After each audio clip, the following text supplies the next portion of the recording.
Greetings and salutations, friends, and welcome back. We are back here today to do an update about David Grusch once again. And just before we begin, I want to make sure that we recognize that we've reached quite a milestone here.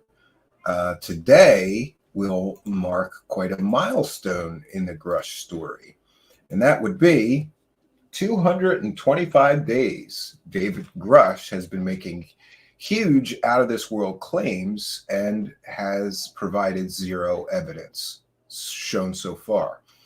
Now, I am aware that people just like to argue with me and tell me that it's classified. That's why he can't give any public evidence. That is a garbage excuse that is provided by, I believe, garbage people who don't know anything about how DOPSR works. After all, Mr. Grusch was cleared by DOPSR, which is the Pentagon's Office of Pre-Publication. He was cleared to talk about alien bodies, alien spacecraft, and more. Therefore, those specific things, alien bodies, alien spacecraft, are not, and alien crash retrievals are not, according to the Pentagon, classified. So the excuses for why David Grusch can't publicly provide any evidence falls apart. And I have to say that this, of all the UFO, if it is indeed just, a profit-driven narrative here, this is the best UFO constructed fake narrative that I've ever seen, because you have an automatic out. And by the way, there are some low IQ people that just repeat whatever the grifters selling this stupid story say, like urgent and credible.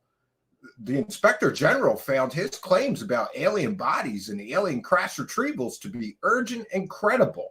Show me a quote of the intelligence community Inspector General finding his alien crash retrievals, his UFO claims, all those things urgent or credible. You can't. No, that was a quote that was taken out of context about his complaint filed about alleged reprisals against him.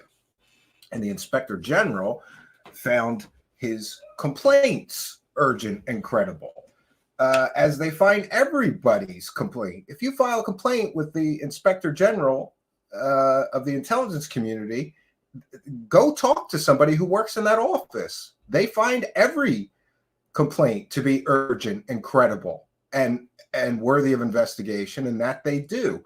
But here is a distinction that we should all be incredibly aware of, and that is that there are on the record statements from the intelligence community inspector general that essentially say, we are not, and of course I'm paraphrasing, we're not investigating his claims of alien crash retrievals, alien bodies. We're only investigating claims of reprisals taken against him. That's all we're investigating. So all of these false talking points that have been pushed into the UFO community by less than credible, some would say scumbags, that make their living selling lies. And make sure that I have to make sure that I make a point incredibly clear.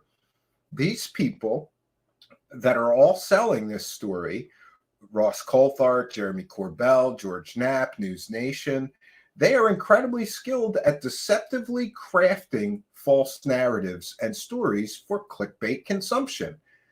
We see this time and time again. They conflate two different events into one event. They get a quote from the intelligence community inspector general and say it applies to something that it does not apply to. These are all deceptive tactics that are being used to cram this story down the throat of low IQ, stupid people who, let's be clear, are stupid enough to just repeat completely and totally false claims. I have given up with UFO Twitter. I'm not correcting people anymore when they do the urgent, incredible bullshit lie claim.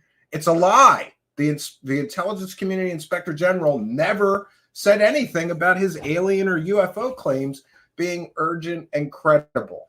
Now, as far as people claiming he gave all of this classified information behind closed doors because it's classified, yes. And there's on the record proof, even Tim Burchett has to admit that congressional staffers listened to 11 hours of him giving testimony about all of his claims, and they walked away and said that he was an, quote, unreliable witness, unquote. Now, some incredible parts of the story have broken over the weekend, and I just want to put on the record here that I apologize. I probably should have done this update sooner, but I was expecting or was told that more information would be available on Monday, and that information still hasn't come to light.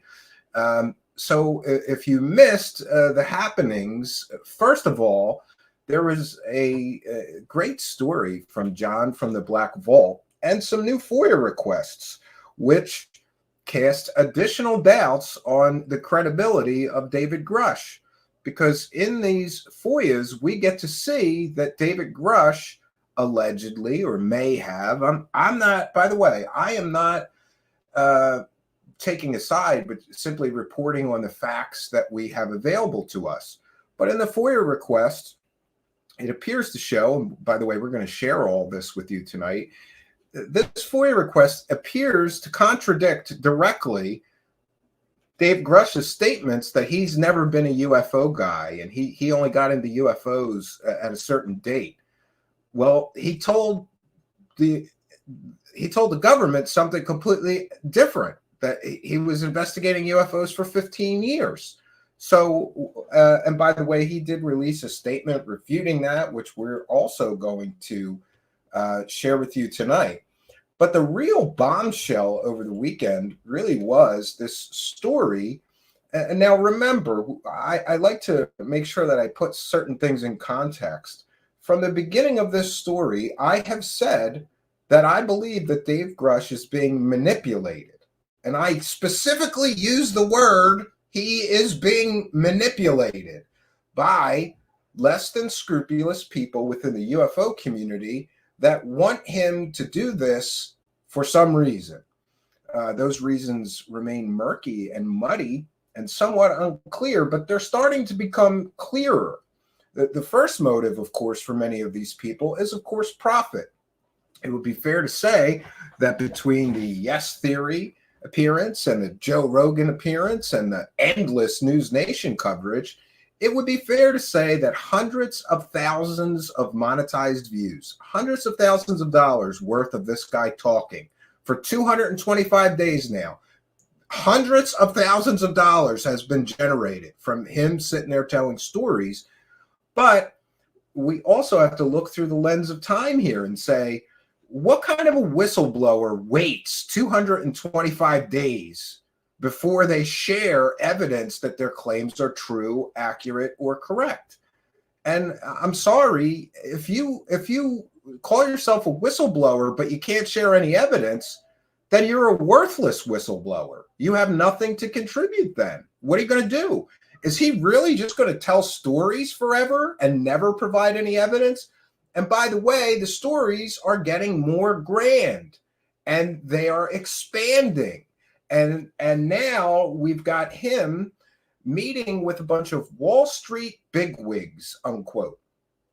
And they're giving a presentation where he talks about the government being in possession of a 40-foot craft, but it has Doctor Who-like properties because when you walk inside it, it's huge. It's the size of a football field inside the craft, as if this craft has some defying characteristics. And by the way, if anybody knows the original source of this so-called true story, let me know, because I'm not able to find it. Of course, to be very clear, I didn't look that hard. Because so now we've got him telling two huge stories about aliens and crash retrievals. Now, the first one was the Italian Mussolini UFO case, which turns out to be largely fake and dumped on all the stuff about the Vatican and a vast conspiracy and alien bodies. All of the grandiose parts of that story were added by one William Brophy, who's been involved in other UFO fake stories and hoaxes for cash. Most famously, Jacques Vallée with his Trinity UFO story, which turns out to be 100% fake story. So now we've got him having secret meetings with, quote, Wall Street bigwigs, in which he's telling even grander stories. Now the government's in possession of a craft that defies the laws of physics somehow. It's only 40 foot around, but when you walk inside of it, the inside is the size of football fields. It's huge in there. I am very, very suspicious of Mr. Grusch suddenly remembering that. He's given how many interviews? Never mentioned it. And by the way, I believe that he didn't realize that people would be taking notes at this presentation that he gave. And maybe somebody would write down some of these things that he was going to tell these people at a private event. And this also brings up the question. People are saying, oh, he didn't get paid for that. Well, shouldn't he on the record have to answer questions like, what has been your source of income for the past 225 days? And this is a very important point. Being a married man myself, I keep wondering about Mr. Grusch's wife. And by the way, I have a general rule that I will never involve somebody's spouse unless they involve themselves. Grusch's wife appeared with him in an interview, so I think it's fair game. And by the way, I'm simply asking fair questions here. And my fair question to Mr. Grusch's wife is this.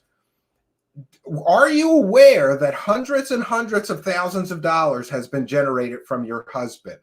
And how much did he get? And are you satisfied with his portion of the take? I'd love to talk to her, because there's a few possibilities here. People keep saying he's not getting money, or he's not taking money, or, he's not being paid. Well, that can only be confirmed by Mr. Grusch. And I'm sorry, I don't really trust anything this man says at this point. I'd have to see a tax return before I would believe him, if he is, like many of his believing fans, going to claim that he's not making money here. Well, then he's being used and manipulated. Remember, at the start of the broadcast, I said that my original assessment was that this man, who, by the way, is neurodivergent, let's use that term. I have a son who's nonverbal autistic, another condition that would be considered neurodivergent. And this man has suffered from mental problems in the past. So, part of me, sorry, not sorry, maybe, he may be easier to manipulate than other people. I'm not saying that's true. That's speculation. I freely admit that. But at the beginning of this story, I said that my working theory so far, is that he is being manipulated by members of the UFO community. He is being used and manipulated. That is exactly what I said. Quotes are important. Let's get the quote right.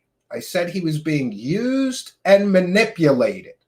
Specifically used the word manipulated by members of the UFO community. Now, we've got the Brian Bender situation. Brian Bender said that this man, David Grusch, was groomed for his role as a so-called whistleblower by Lou Elizondo, who, of course, has a close relationship with Christopher Mellon of the Mellon banking family. After all, those two participated in what many have described as an investment scam called TTSA. Others have described it as a techno scam. You remember that, where Christopher Mellon, Lou Elizondo, and a bunch of other CIA intelligence people promised everybody they were going to build a spaceship if you invest in their company, and that they had UFO crash retrievals, all kinds of promises made.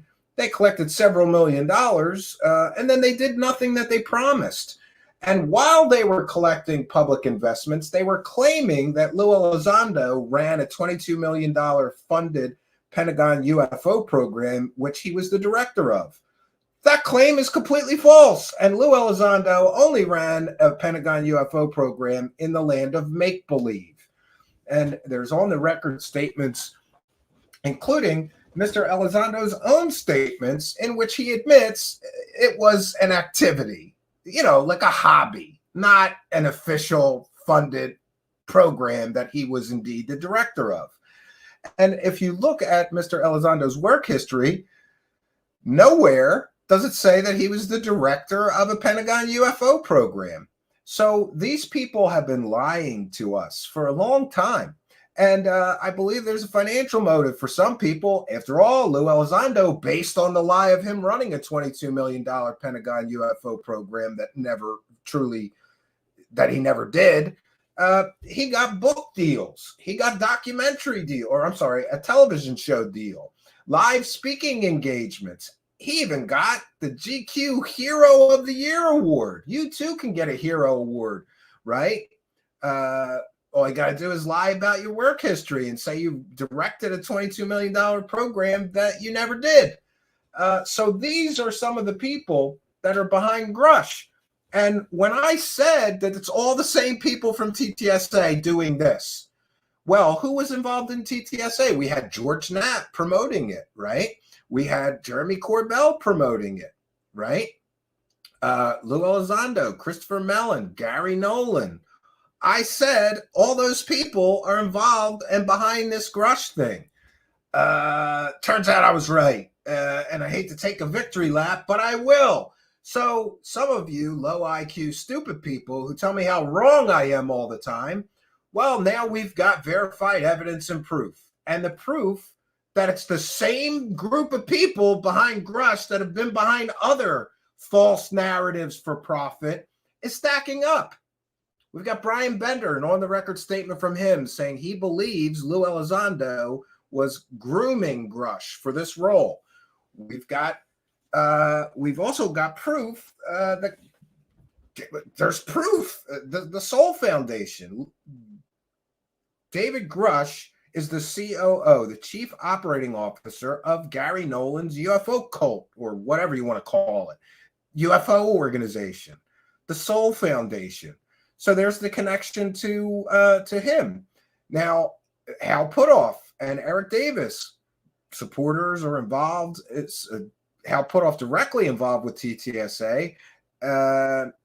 We've got connections with them because David Grusch is citing or using Hal Puthoff, mentioning him in interviews, I believe. And we've got Eric Davis himself saying that he's one of David Grusch's sources.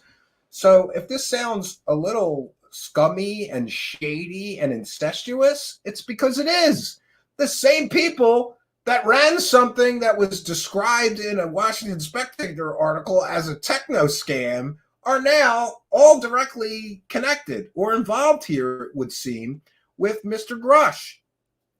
And there's more connections, like the Christopher Mellon connection, because over the weekend, I thought, wow, this is something else. Apparently, well, I'm gonna play the video and let you hear.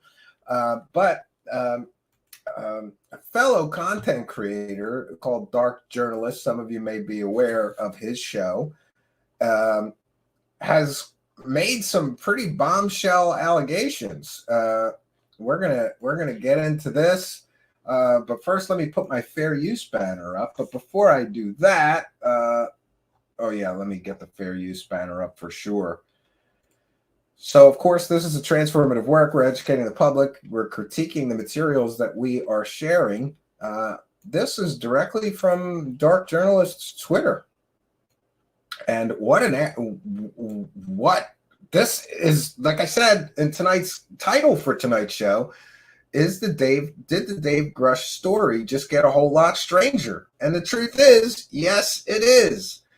Dark Journalist wrote this: Intel agent, UFO whistleblower David Grusch, who has shamelessly been packing his private appearances with CIA and Wall Street bigwigs, told me in conversation that former DOD official Chris Mellon of the Mellon banking family would be angry with him and cause problems if he appeared on his show, on my show, he says, to answer tough questions. Grusch is the chief operating officer of Mellon and Nolan's Soul Foundation. What is Chris Mellon trying to hide? The control of the UFO field by the controllers of a CIA false UFO threat must be dealt with openly and honesty. Forget the jellyfish and TMZ, expose X-Protect and the real intelligence community manipulation now. So, along the way here, I have said before that all of this has happened before, and it'll all happen again. And how many years did that false CIA, I believe, I'm entitled to my opinion, false UFO threat narrative, how many years did Christopher Mellon, Lou Elizondo, and everybody else push that to try to get whatever it is that they wanted, funding, or, maybe they're just off on their personal crusade to get people to tell the truth about those aliens and the government, right?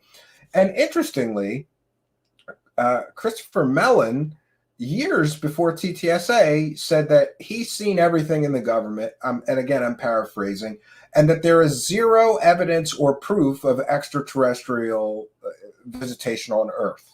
A few years later, complete 180. Now he's saying, oh, just like Gary Nolan, oh yeah, there's definitely aliens visiting here. It's bizarre.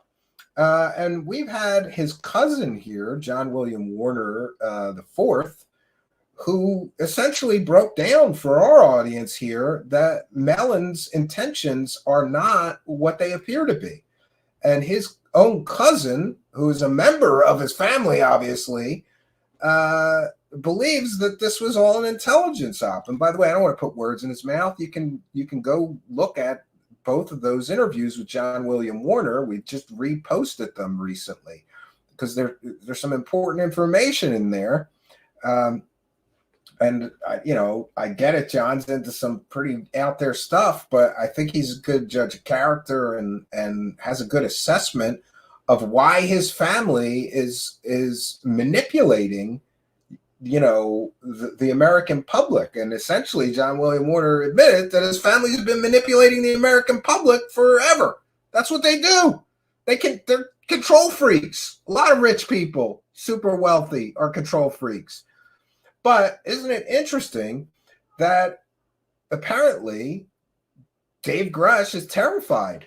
Sounds like he's afraid. We won't use the word terrified. That might be a little too strong. But isn't it interesting that he is afraid of Christopher Mellon,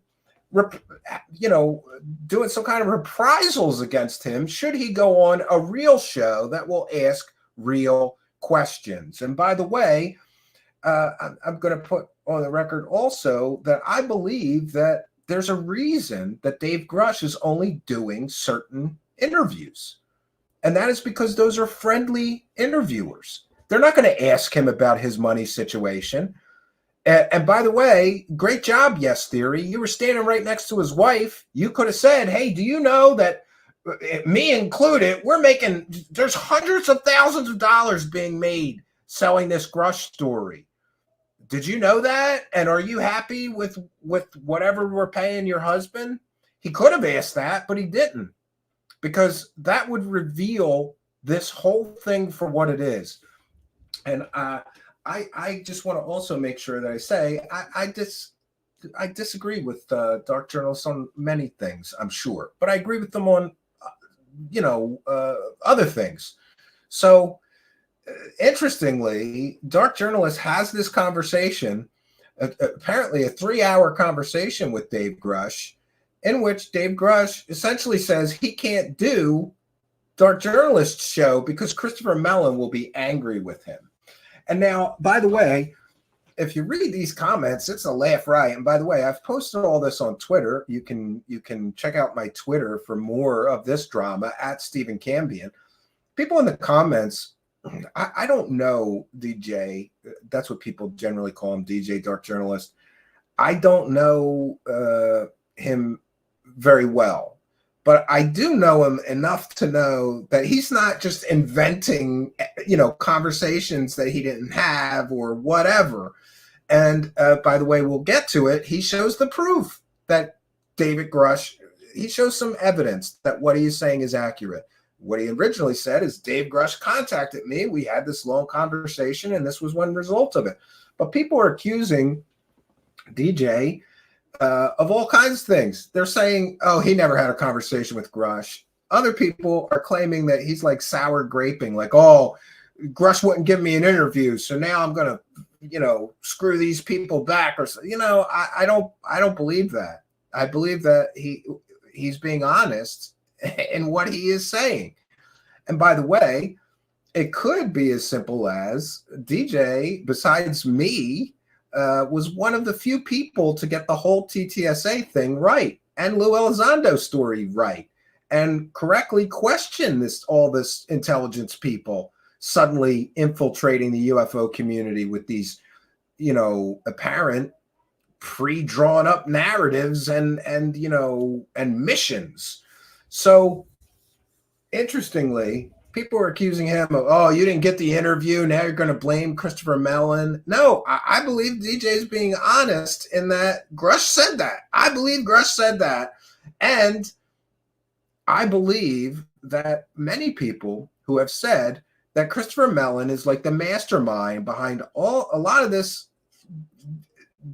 let's just call it intelligence community alphabet soup, I call it. The 3-letter agency invasion of intelligence community members into the UFO community. People have said that he was the mastermind behind the whole New York Times thing. He was directly involved, and that he was the mastermind, and Elizondo was like the point man that Christopher Mellon, would put into the spotlight to push the narrative. And, you'd really have to be stupid to not believe that at this point.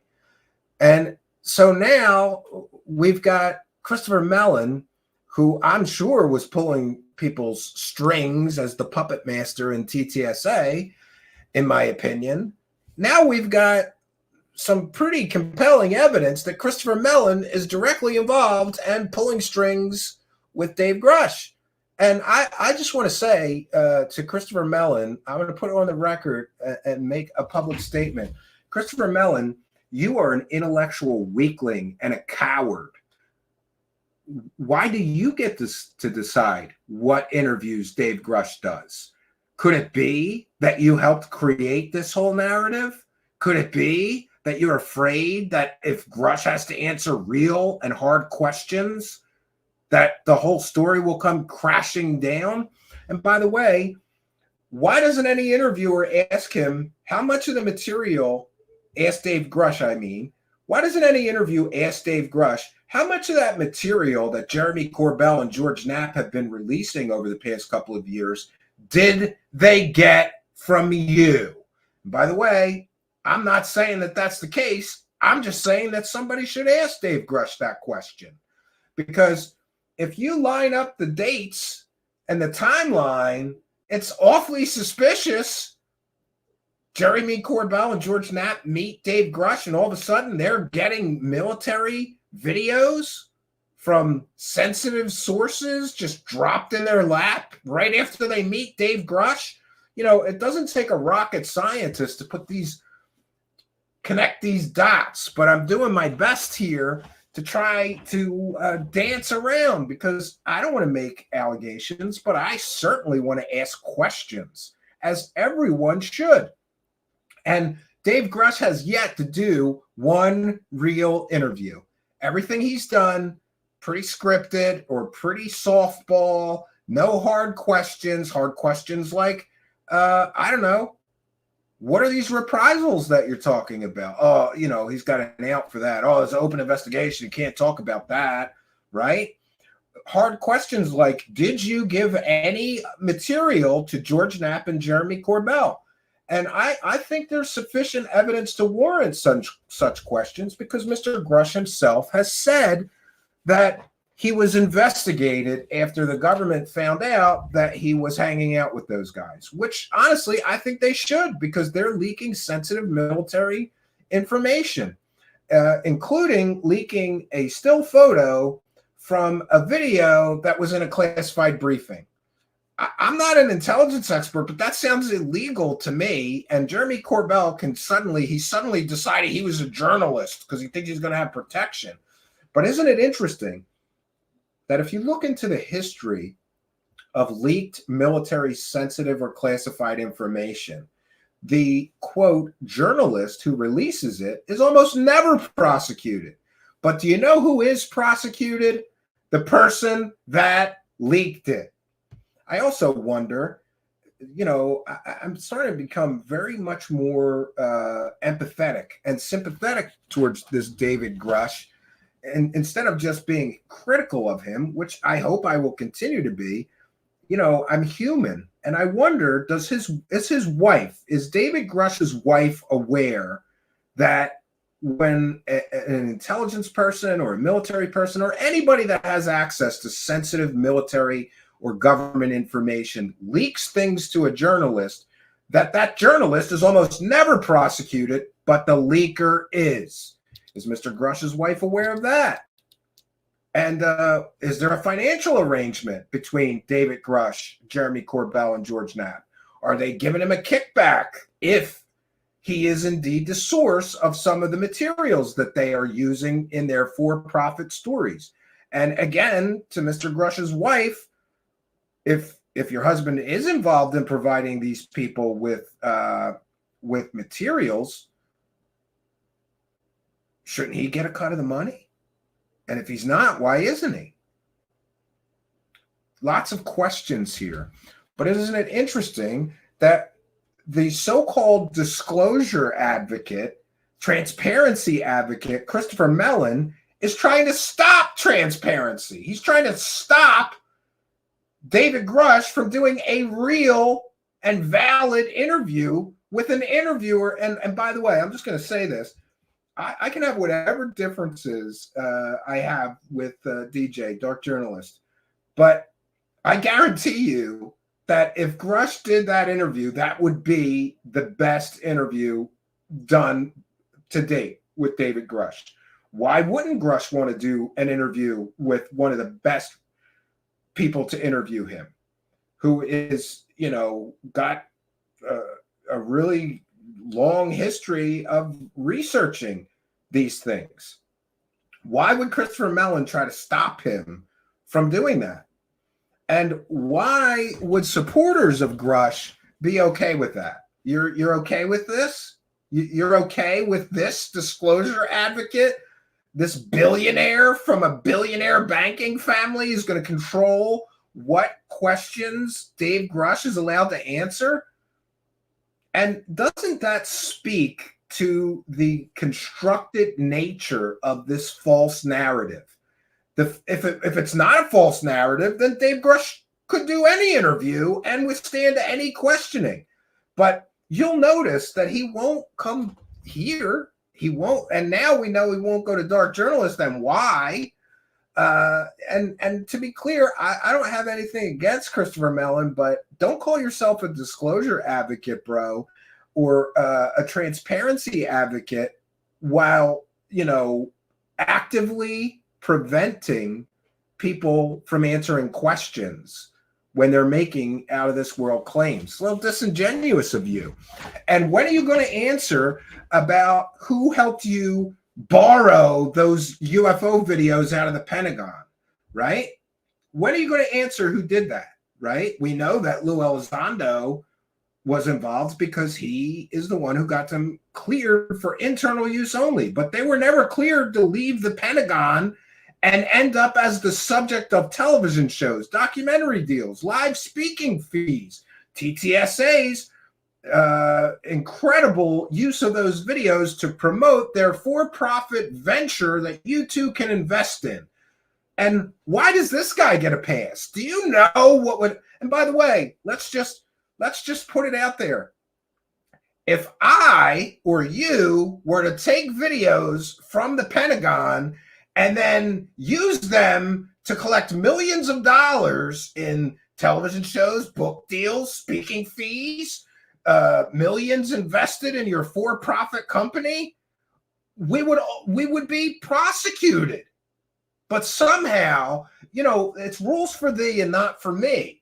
I get that this guy's got $1 billion, but does that give him a separate set of laws? Like we all have to follow, rules and procedures and things about sensitive or classified information, but he gets a pass. He literally admits, I bent the rules to get him out of the Pentagon. Why isn't there an investigation into this?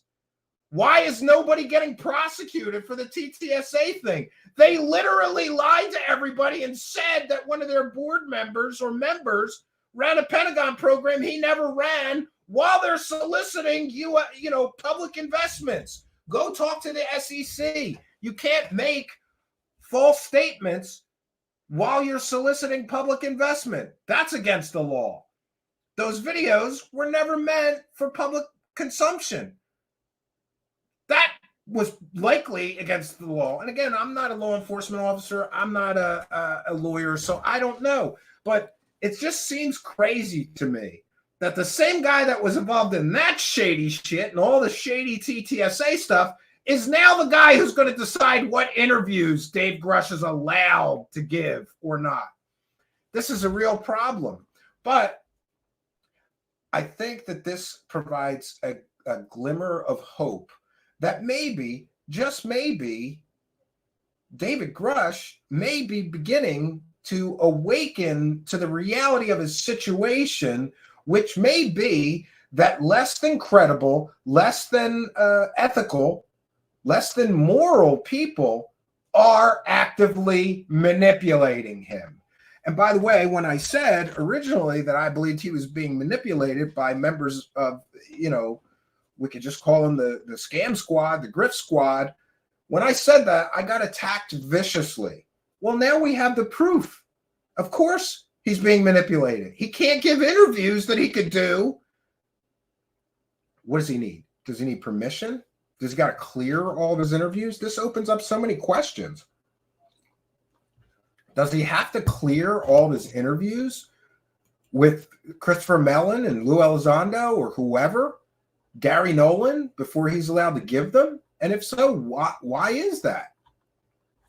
Does that sound like transparency to you? Does that sound like,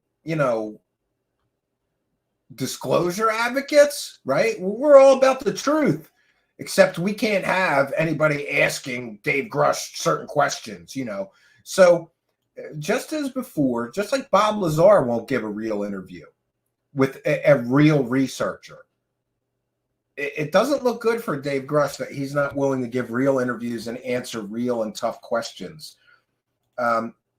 So we're going to share this. I have this video here. There's a video from DJ here that explains this a little better. Again, we're citing fair use, transformative work. We're educating the public. This has gotten around that last month. I had a conversation a month ago, approximately, with David Grusch. One of the things that Grusch was able to let out, and it wasn't like he came into that conversation to tell me this, but he let it out during the course of that conversation, that the reprisals that he was afraid of in terms of coming on my show and his long-term implications for this had to do with Chris Mellon. And check this out, the Mellon banking family. Mm-hmm. Now, this is interesting. It's interesting because some of the most expressive comments from Grusch came in relation to this. And it was very clear to me that the person in the middle of all this was Chris Mellon. That's the person who was blocking him from considering things like talking openly and facing tough questions. Yeah, so there we have it. Interesting. And I think that Mr. Grusch ought to release a statement about this, and so should Christopher Mellon. But you know what we get when you catch these people, they don't want to talk about it, right? Or they make excuses like Corbell with his jellyfish nonsense, right? Oh no, couldn't be balloons. We've got all these witnesses. Yeah, didn't Corbell say he had all these witnesses that would swear that the last one wasn't flares? Where are those people? Did we ever get to hear from them? Or is this another Jeremy Corbell bluff? By the way, we're going to be doing a full breakdown of all the latest happenings with that tomorrow night, 9 p.m. Eastern Standard Time. I'll be here, and I hope you'll be here with me. I've got some more to share, and then I thought we'd share some of DJ's, this Dark Journalist's last broadcast, where, you know, this is the quick, you know, the soundbite version of it. Now, let's get into Dave Grusch apparently getting caught lying about how long he's been into UFOs. And by the way,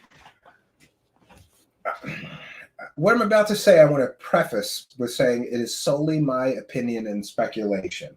I believe that Dave Grusch has been interested in UFOs for a very long time, and there's some specific reasons for that.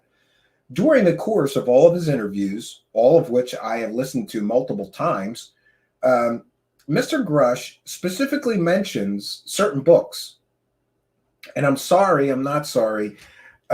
Some of the books that he mentions, I don't believe that you get to or get into like your first year or two in UFOs. And also the amount of different material. Despite what I think about Mr. Grusch, he does seem to have an encyclopedic knowledge of UFO mythology. And I don't believe that comes from just reading some books for 2 years or a few years.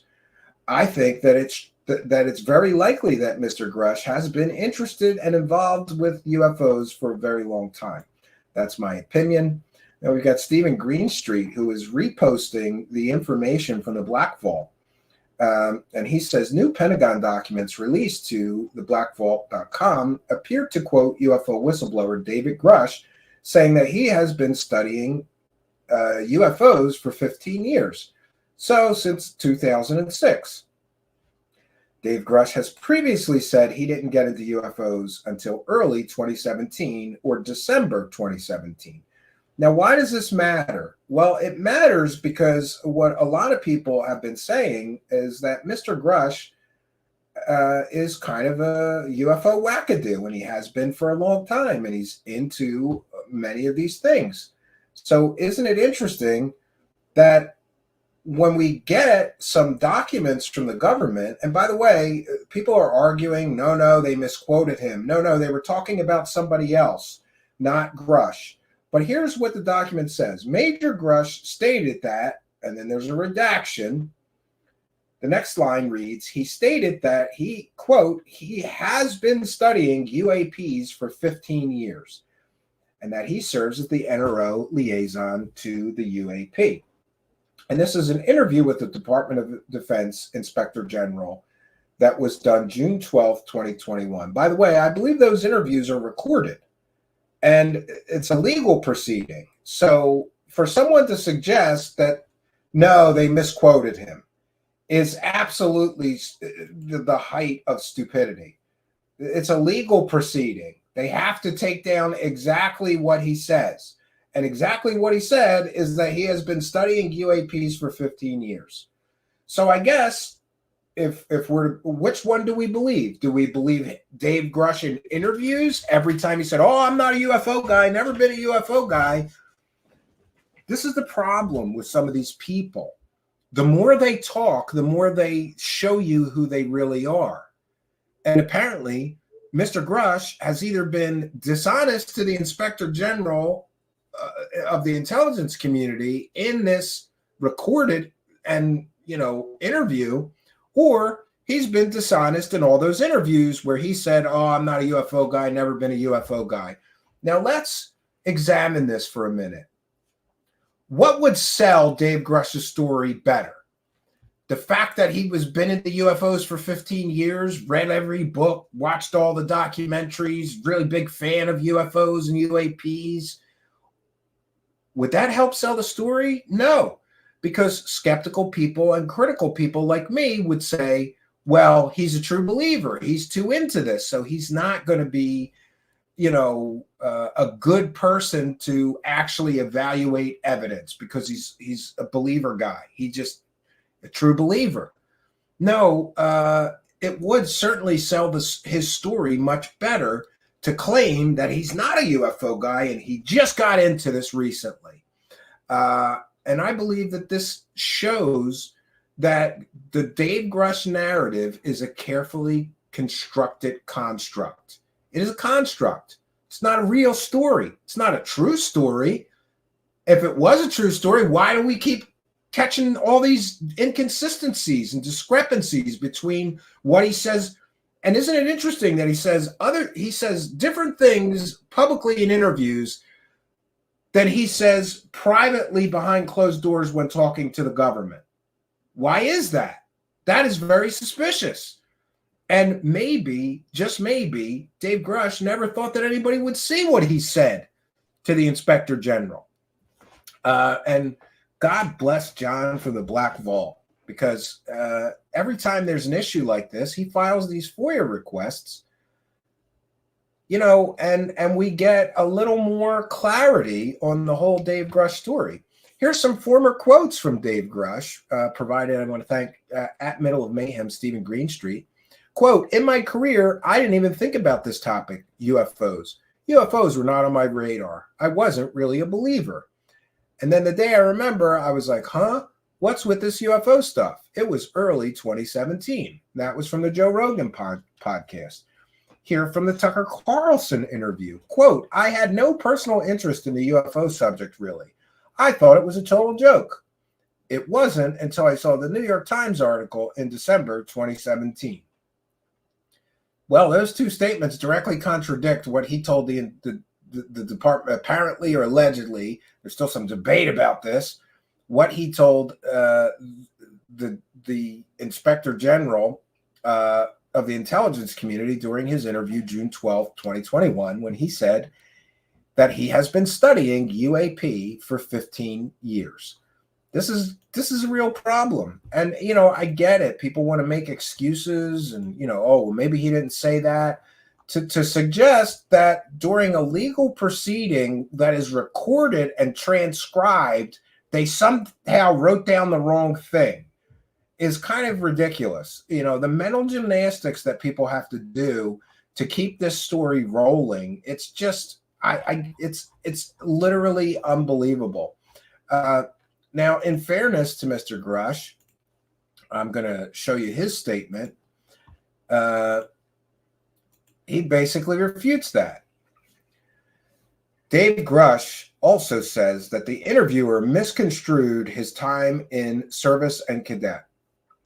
And this is his on-the-record comment. The DOD IG FOIA release to Black Vault today highlights an organization proposal to succeed UAPTF that myself and my colleagues developed on our own time before the Aero Office was created.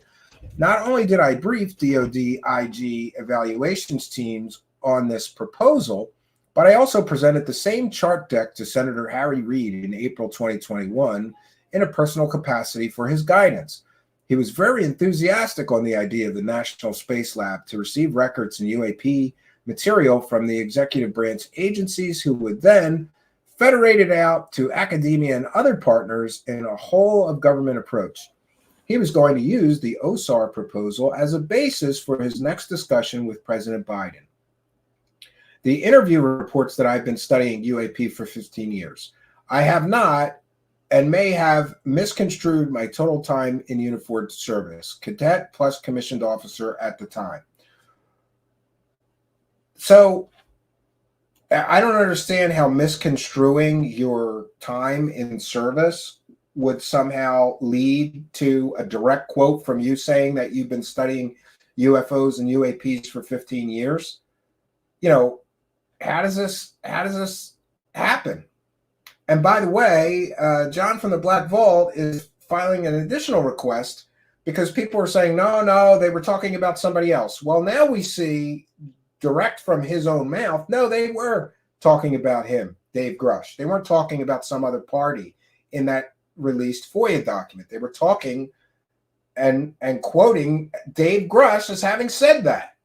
So I think that the false narrative constructed around Grusch, largely to sell the story, you know, hey, it sounds better. Don't tell. I could totally, and I get it, I'm speculating, but I have seen these grifters do some shady things. Do you think it's beyond the grifter squad capability to go, you know, Dave, when it talk to people, it might be better to just don't say you've been in the UFOs. It'd sound like, you know, you're just a true believer and that's why you believe these witnesses.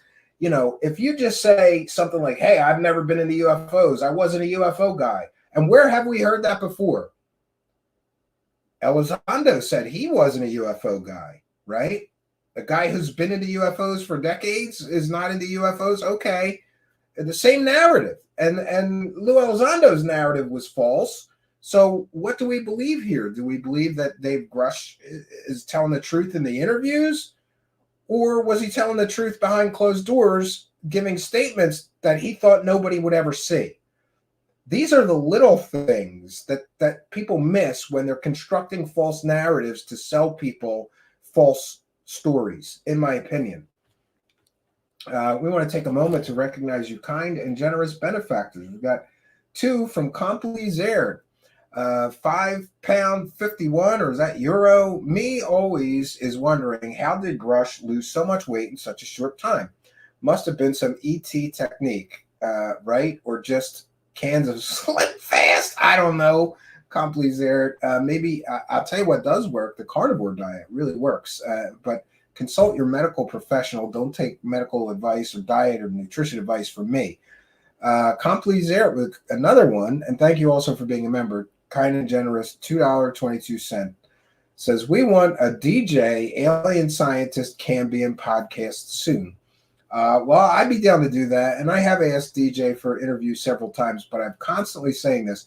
The worst person that you could ask for an interview is a guy that has his own show, like Alien Scientist or a Dark Journalist, because they've got their own thing going on and their own time constraints and things to worry about. And their primary concern, like mine is here, is their own show. So a word of advice for podcasters or YouTube show hosts, content creators, whatever. Ask anybody else before you have to go. Sometimes, though, I have asked John from the Black Vault. I've asked Stephen Greenstreet. I've asked Mick West. These are busy people, and I understand if they don't have time or, you know, they punt it. Usually, they're very kind, and they say things like, I'm really swamped. I don't have time. Ask me again down the line. And I don't want to bother people, so I would generally put it on my calendar for 6 months out. Right? Or 3 months out at least. You don't want to be too annoying. But we thank you for your kindness, generosity, and support. And, of course, for helping us to praise the cash. We thank all of our kind and generous benefactors, including you Patreon supporters, you Twitch subscribers, PayPal pledgers, YouTube channel members, thank you all for your kindness, generosity, and support in helping us. Complizer, longtime show supporter and YouTube channel member, for helping us to praise the cash. Praise the cash, praise the cash, praise the cash. Thank you, Complizer. So I've got some more to share. I don't know how much of this we're gonna get through. But the two most important parts of this update really are the Christopher Mellon pulling his strings piece and the possibly getting caught making completely false statements. And let's be clear, I believe he lied when he was asked in the original Ross Coulthard interview, do you have any mental problems? And he said no. Then suddenly oh no, I have PTSD, right? Oh, I have PTSD. Well, that's a mental condition. That's a mental problem. So I believe that we're going to see more inconsistent statements or outright lies from Mr. Grusch. The longer he goes and the more interviews he gives, the more he's going to get caught with conflicting, some would say, deceptive statements. So we'll take a moment to recognize and welcome in the live chat. Al Garay says completely false statements. Yeah. Garaji says he thought they were talking about someone else. Yeah.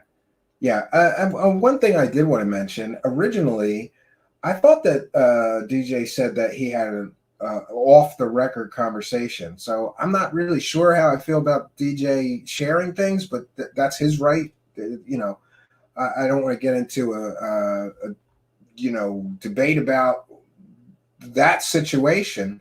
But it was my understanding that that was supposed to be an off-the-record conversation. So I don't know. How does that work? When I, just so everybody is aware, if I agree to off-the-record conversation, I won't share anything from that conversation, as much as it kills me sometimes. It kills me.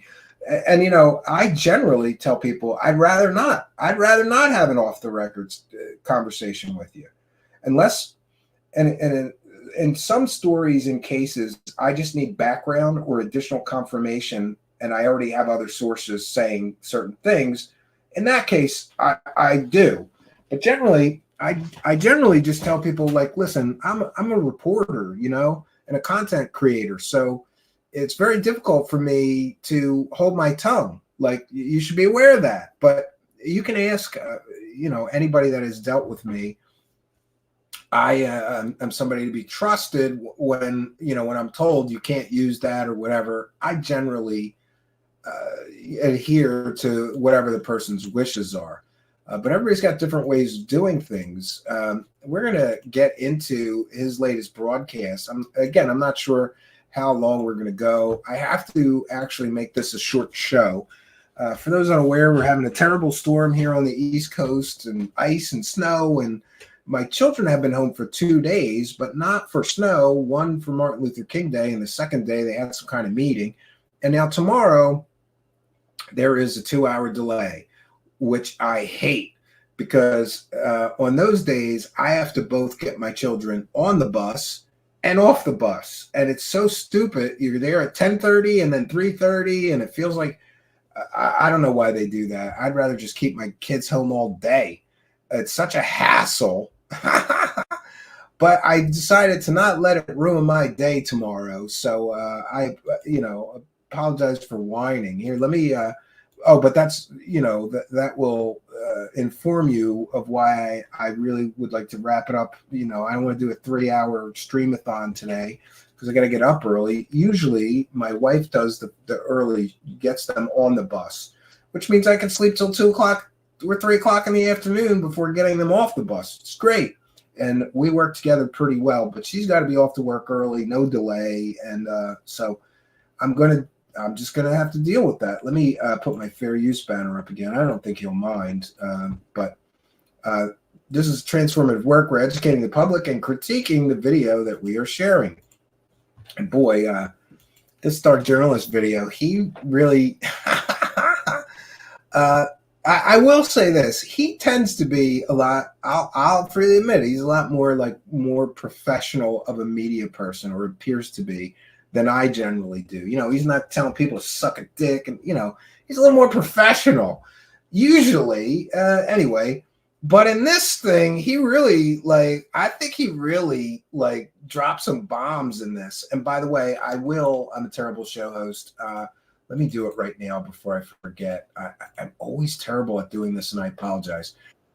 Usually, we will share whatever material that we are using on the show. I'm just going to put video referenced and a link to Dark Journalist video, because if you haven't seen it already, you probably should. I'm just going to put video shared in the description of the video. I've updated the description of the video, so whether you're listening to this on audio podcast or whatever platform, just go to the description of whatever you're consuming my show on, and in the description of my show will be a link to this show with Dark Journalist, really breaking down some of this intelligence community infiltration into the UFO community. National security state got their hands on it. Okay, I wanted to mention just a funny thing in the middle of all this, because Grusch is the COO of the Soul Foundation. Now, it was interesting because Gary Nolan, when he was giving interviews about this foundation, the guy was like, "Oh, you think people will, give you money? And, that would be nice. Grants, things." And he's like, "I'm not talking just about small money. I'm going to get big money for that." He called it a gold mine. Nolan, of course, being this Stanford University professor, I want to put a few things out there about Nolan. One is that he had originally blocked me, like all of the TTSA-oriented people did. Recently, within the last 2 weeks, he unblocked me, which I found really interesting. What does that mean? By the way, just want to chime in on myself here. Gary Nolan blocks anybody that asks him even a respectful, real question. I don't care how smart he is, how many patents he is. I don't care if he cures cancer tomorrow. I would still consider him an intellectual weakling and a coward. Because if you're so cowardly that nobody's allowed to ask you questions, then what kind of an echo chamber do you live in? What kind of a delusional fantasy world have you created for yourself, right? But there's Nolan talking there about the Soul Foundation, which has, of course, listed Christopher Mellon as a director, and his underling is COO Grusch. Now, yeah. So here's the direct links. So when I said originally that I believe that Grusch is being manipulated by certain people in the UFO community, he's got direct involvement and relationships. He's working for Gary Nolan's organization, which Christopher Mellon is also working on. These are the direct connections that you cannot ignore. So maybe, just maybe, when me or somebody like me says that Dave Grusch may be being, used or manipulated by certain people in the UFO community, the connections are all there. They're all there. Grusch, in the resume he submitted to Congress, put on the record experience May 2023. That's pretty recent. So present, Chief Operating Officer of the Soul Foundation. By the way, what is that a nonprofit? Because if it is, we're going to get to find out perhaps how much Grusch is paid for his participation in that organization. I'm not sure. I looked into it some time ago, and there's so many of these UFO organizations popping up that I don't recall whether the Soul Foundation, somebody can correct me in the live chat. We have great chat room participants. Somebody in our live chat certainly knows. Is that a registered 501c3 or nonprofit, or is that a for-profit company? Somebody let me know in the live chat. I'm sorry, I'm getting confused because everybody and their grandmother has a UFO organization now. Many of them are nonprofits. Some of them are not. Managing day-to-day operations for a 501c3 federally recognized. Oh, there you go. 501c3. So we're going to know exactly how much money. Here's the good part of somebody starting a nonprofit.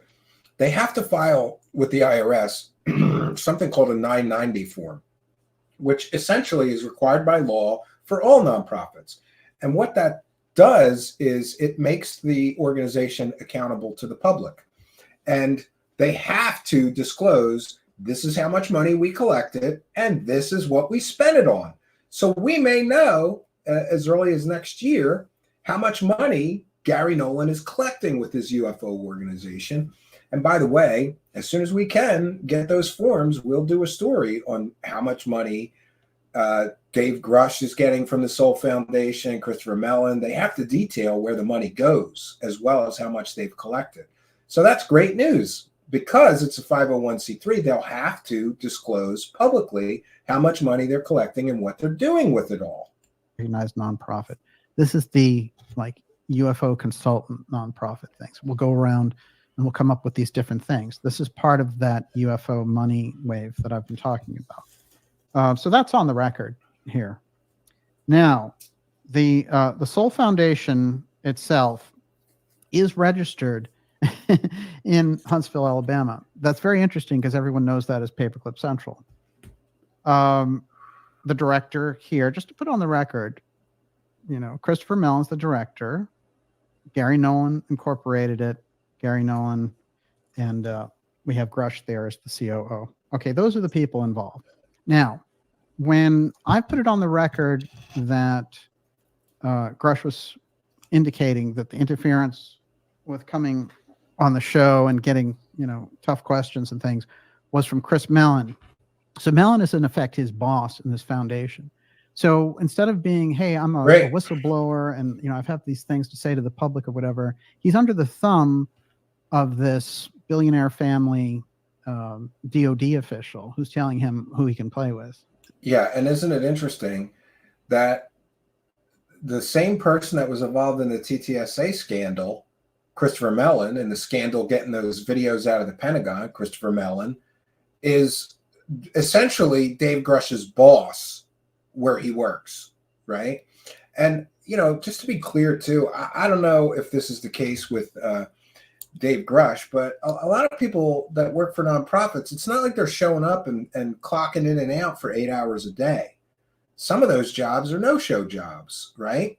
And I don't know that that's the case. I'm just putting that out there. It's not like he's going there, to my knowledge anyway. He can correct me. Is he going there every day and clocking in for 8 hours a day? Is he getting a salary? Well, all this is going to come out.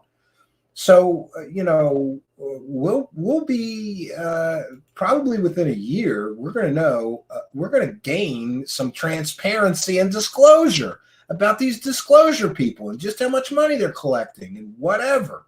In the public. That's bad. That's very bad for transparency, and it's undeniable.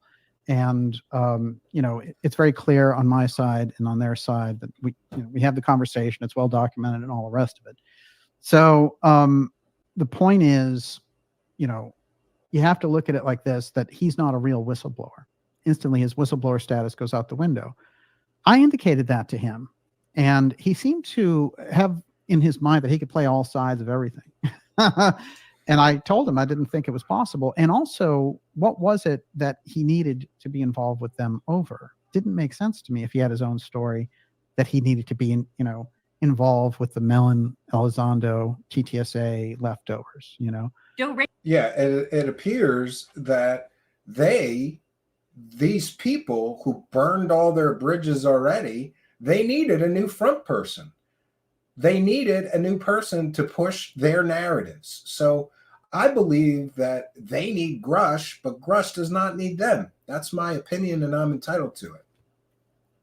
Frame me money.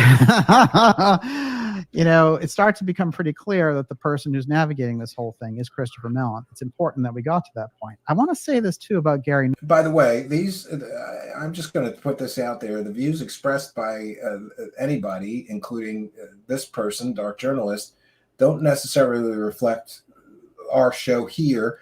And those claims are, claims made by them. We're just covering it and talking about it here. Nolan, because I met with dropped jaws in the UFO community. They cannot accept this fact. I've put it on the record before. I'm going to show it here again. Gary Nolan is friends with Fauci. Dr. Fauci. Yes. Dr. Death himself is a friend of his, and Nolan thinks that Fauci is the greatest thing in the world. When Fauci retires, because he's afraid he's going to be investigated, Nolan says, "Thank you, Dr. Fauci, for your tremendously positive contributions to immunology and virology." You're not going to deny that. That's Gary Nolan talking to his friend there in the picture, Fauci. So, those are just facts of life for people on the UFO side who don't want to, there's cognitive dissonance there because they're like, but Gary Nolan's supposed to be about UFO transparency, but he's friends with the desk killer himself. So, and these people who lie in government flock together. That's the nature of the thing. Yeah, that is definitely the nature of the thing. So has he ever been pressed in any conversation about his relationship to Fauci? No. Everybody gets softballs. Somebody mentioned something to me about Gary Nolan and Lex Friedman. And it's all, let me tell you, those might be nice guys or whatever, but when you're asking questions that don't have any merit, what's the point? Why not? Yeah, listen, I like Lex Friedman podcast. I think he has a lot of brilliant people on his show, but he knows zero about the whole topic. So, there's a reason that Gary Nolan will do an interview with somebody like that and avoid people like me or this dark journalist, or Jeremy Rise would be another good example. They don't want to talk to somebody that actually knows the history of all of this. They avoid people like that, like the plague, because we can ask the real questions, the hard questions. Lex Friedman, like, well, what do you think's really going on with these UFOs? That's not helpful. That doesn't move anything forward. Doesn't do anything other than Lex Friedman gets a nice paycheck for getting a person like Nolan to talk for 3 hours. Just have somebody show up and you read their publication talking points and let them go. Yeah, I often call those interviews just wind-up interviews. Did they just wind up the guest? All right, go ahead, say whatever you're going to say. I won't challenge you. I won't critique the statements that you've made previously. Why didn't Lex Friedman ask Gary Nolan about the ball shavings? Maybe that was after the ball shavings or before. I don't know. Why doesn't he ask him about his involvement with Dr. Stephen Greer and why he allowed Greer to make millions of dollars making wild claims about the Atacama humanoid thing being an alien?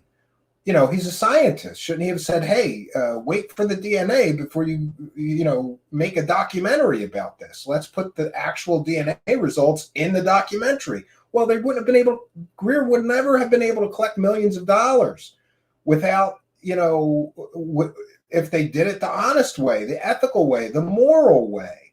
The whole thing falls apart under scrutiny and the false narratives collapse. Now we've got proof positive from Grusch's own mouth that he's being manipulated by UFO community members, which is exactly what I said at the beginning of all of this, that he is being, I went further. I said he's being used and manipulated. And that's my opinion, and I'm entitled to it. Everybody's entitled to their own opinion. But I can look around at all these monetized, videos of him and see that hundreds of thousands of dollars is being generated. I'm allowed to be critical and say, how much is he getting paid? Is he getting half? Is he getting, and people have suggested, no, people are probably just throwing him a few $1,000s per interview. Whatever the case may be, if you're going to be a so-called whistleblower and a disclosure advocate and a transparency advocate, well, all that transparency should begin with you, right? And what about Christopher Mellon and Gary Nolan? They're running a UFO disclosure organization and they want transparency from the government. Then get up off your ass, you two UFO grifting clowns, and why don't you say something about this? Why don't you make a statement about why Dave Grusch feels that he can't give interviews he wants to because there'll be reprisals against him from Christopher Mellon? Why won't you address this? It's a pretty important issue, right? I would think. hey, I can only go by my own experience, but if somebody was making false claims about me on the internet, I would correct the record. I would make a statement. They haven't, to my knowledge, yet. Interesting that this whole situation, what we've got here is an autistic man who has a history of mental problems that apparently is working with people that have done really shady things in the past surrounding UFOs, and apparently continue to do really shady things, like try to control what interviews he's allowed to give without fear of reprisals. So is there like an approved list of people he's allowed to talk to, right? What all does this entail? Is he allowed to have a phone call with me on or off the record? Or will Christopher Mellon and Gary Nolan possibly tell him that he's not allowed to do that? These guys want to be transparency advocates and disclosure advocates, but they don't want to be transparent about their own organization, their own involvement with Grusch, why he feels that he can't give interviews. Transparency starts with you, Gary Nolan. Transparency starts with you, Christopher Nolan, and I would extend that to Grusch as well. And why hasn't Grusch commented on this situation? Or are we going to get more backpedaling? Well, like, I did talk to a journalist, but he misconstrued what I said, kind of like the intelligence community inspector general misquoted you. At some point, you have to realize this is not him being misquoted. This is him being dishonest, in my opinion. For me, when you have someone like that in front of you, you say, okay, so you've been working for over a decade for the CIA in addition to being a Stanford professor, right? Yes. So all the stuff that you're talking about in terms of UFOs, including the fact that you say that you were an abductee when you were a kid as a paper boy, and it was it's like the ET thing where Gary Nolan is riding along and he sees a UFO and then he's riding across the moon, is that story real? Is Jim Semivan's story real about being abducted? Well, these are CIA people. Are they just taking the whole thing about the contactees and saying, well, people will listen to contactees, we have to get rid of that. I'll tell you what, we'll give them intelligence contactees. Yeah, and by the way, how many intelligence community contactees have there been in recent years? Let's see. We've got Anjali, who worked for the Defense Intelligence Agency as, get this, they're so bold. Let's give the UFO community intelligence community members that were contactees. So we've got Anjali, who's Defense Intelligence Agency. You know what she did for Defense Intelligence Agency? She specialized in information warfare. Well, that would seem like a good person to put out if you want to put a false narrative into a certain community. Certainly has the experience to do something like that. We've got former CIA member John Ramirez making all kinds of claims and being an alien contactee. And we've got CIA Gary Nolan, who has various times admitted to working for the CIA. He's a contactee. He had alien experiences as well. And those are just 3 examples. I'm sure there's many more. Oh, Jim Semivan, right? He's a contactee, right? And what about all these other people? Jay Stratton, and isn't he the guy that werewolves and skinwalkers, poltergeists followed him home from Skinwalker Ranch? So he's an experiencer too, deeply steeped in the intelligence community. Why are there so many intelligence community members infiltrating the UFO community? And I keep saying this, and it appears to fall on deaf ears, but imagine if you were in any other small subculture on the internet, whether it was cosplay or comic books or Dungeons and Dragons, and all of a sudden, a whole bunch of intelligence community members, and I mean all different kind. We've got FBI, CIA, DIA, whatever alphabet soup agencies you want from the intelligence community, we've got them all here in the UFO community, infiltrating the UFO community and pushing certain narratives. If that happened in the Dungeons and Dragons community, that would be national headline news. If that happened in the cosplay community, that would be national headline news. But somehow, because it's UFOs, people don't even blink about that. Like, oh, well, maybe they're interested. No, there's definitely some kind of narrative pushing going on here from these intelligence community members. And by the way, in case you're curious, I have been evaluating and following all their claims very closely for years, and most of their claims are false narratives. The UFO threat op, right? False narrative. Why are they pushing completely false narratives into the UFO community? One has to ask those questions. And this is not normal that a bunch of spooks just show up to a small subculture, small community of people on the internet and try to control all the conversations. And when I say they're trying to control the conversations taking place, here tonight we see 100% proof that they are trying to control the conversations taking place. They are literally controlling, apparently, who Dave Grusch is allowed to give interviews to or talk to or answer questions from. That is literally controlling the conversation here in the UFO community. But hey, all this is just okay, right? It's all Those just can be okay. a new Ding, ding, authority. ding. So, and I want this to go along. These people are all working with each other in the government. They're all government people. These are not whistleblowers. They're CIA, DIA, NGA. It's all intelligence people. So here is Semi-Van with Mellon. It gets increasingly difficult to deny that there are intelligent vehicles doing things that we ourselves cannot do in the atmosphere, Mellon said. I think these kinds of changes always take times. And I'm talking about a sea change in our worldview of our understanding of the Yeah, and he went from saying that there was no proof of intelligent visitation of any intelligent species on Earth a few years ago to suddenly making statements like this, 100% confirming that there's non-human intelligent species visiting Earth and doing things we can't do. It is bizarre. universe and our place in it. USA Today, Christopher Mellon and Semi-Van having a conversation. Remember, Semi-Van is like top CIA. Yeah, nobody even knew Semi-Van existed until he came out. And that's, he's 25 years in the CIA. Is that who you want to get your truth from? Somebody from an organization like the CIA?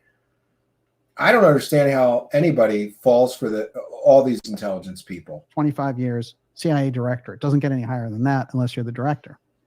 Now, the people involved, who launched the UFO op in the New York Times, the whole Elizondo business? Mellon, Elizondo, Semi-Van, look familiar? It's a CIA operation. It's very clear. Billy. And by the way, that's his opinion. I'm still unconvinced. I think that some of these people may just be former intelligence community people or CIA people that are true believing zealots. Millionaires involved? Well, that's your Mellon connection right there. Elizondo, he was somebody that they try to use on this, but he got into fights and stuff with people in public. Didn't work out as well. Yeah, with his sock accounts, and admitted that he's using fake Twitter accounts to argue with his critics like a 12-year-old. And Semi-Van, well, he's Mr. UFO contactee himself. I thought it was interesting. He had a conversation with another UFO abductee who's a CIA guy named John Ramirez.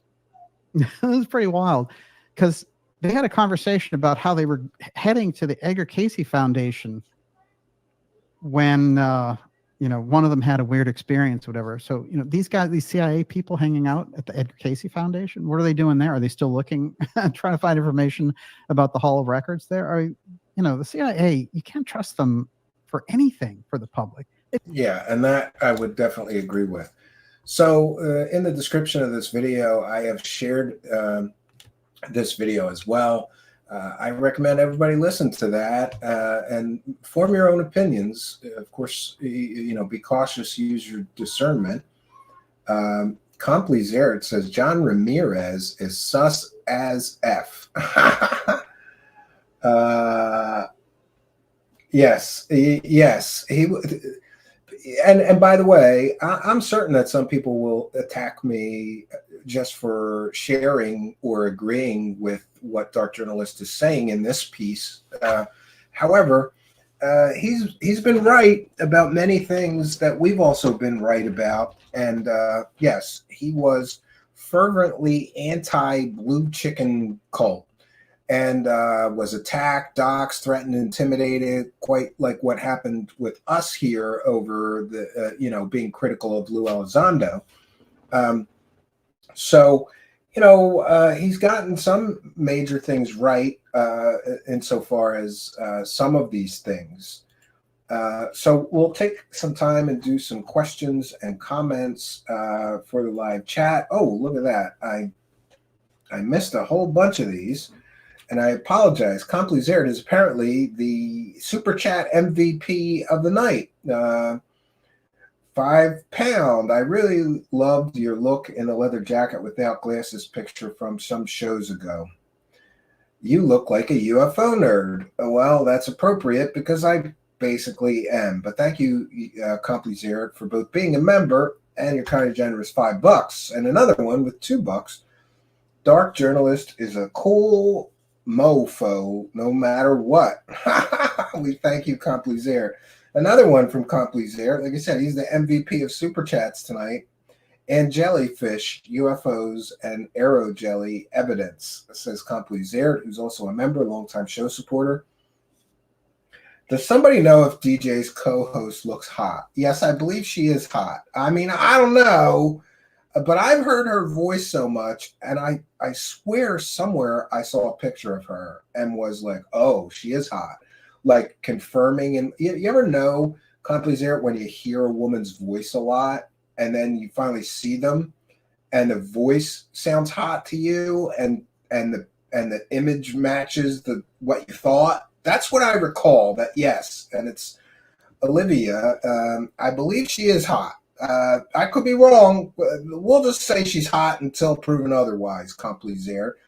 We thank you for being a member, and we thank you for your kindness, generosity, and support of the show. It is much, much appreciated. A lot of help from one member tonight, Complizert, MVP of Praising the Cash tonight. Praise the cash, praise the cash, praise the cash.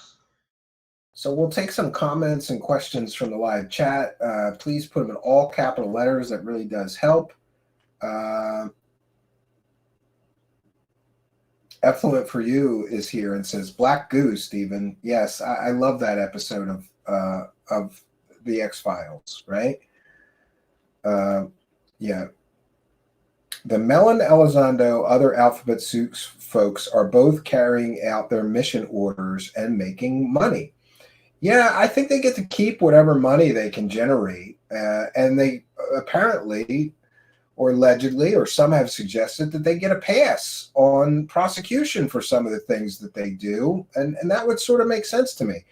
If TTSA, and a lot of people have suggested this besides me, if it's true that TTSA was a CIA op, they're not going to get prosecuted for anything they do if they're doing it for the government, just my opinion.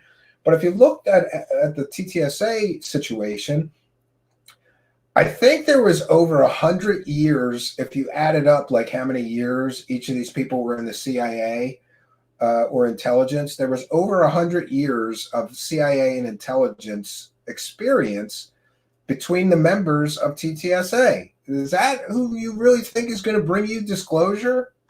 Guys that collectively have been involved in the CIA for that long? I really don't think so. William Runner is here and says, Bob Lazar is a pathological liar, a convicted felon, and an all bad person. I would never trust a single word the man says. Well, that's probably a good idea because I don't know about being a pathological liar, but I know that he was a convicted pimp fake scientist. And one of the things that people should do when evaluating whether they believe Bob Lazar is look at other stories that George Knapp and Jeremy Corbell have also sold, many of which turn out to be 100% fake, as we're going to see on tomorrow night's show. What are the chances? Oh, they got Bob Lazar right, but they got all those UFO videos wrong. They called flares alien spaceships. They called Boca, drones, pyramid spaceships, right? They get it wrong all the time. So what are the chances that they were right about Bob Lazar, but they got everything else wrong? And boy, Jeremy Corbell is sure dancing to try to salvage whatever is left of any credibility. I'm telling you, there are true believers. I got a bunch of emails saying, I'm sorry I was nasty to you about Jeremy's drops or whatever. Like people are nasty to me.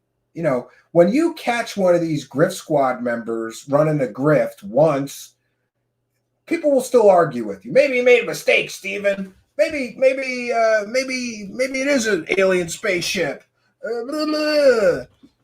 But after you do that 2 times, 3 times, 4 times, and you're right each time, eventually I get some emails from people that go, "You were right. He is shady," right? And that's what's happening.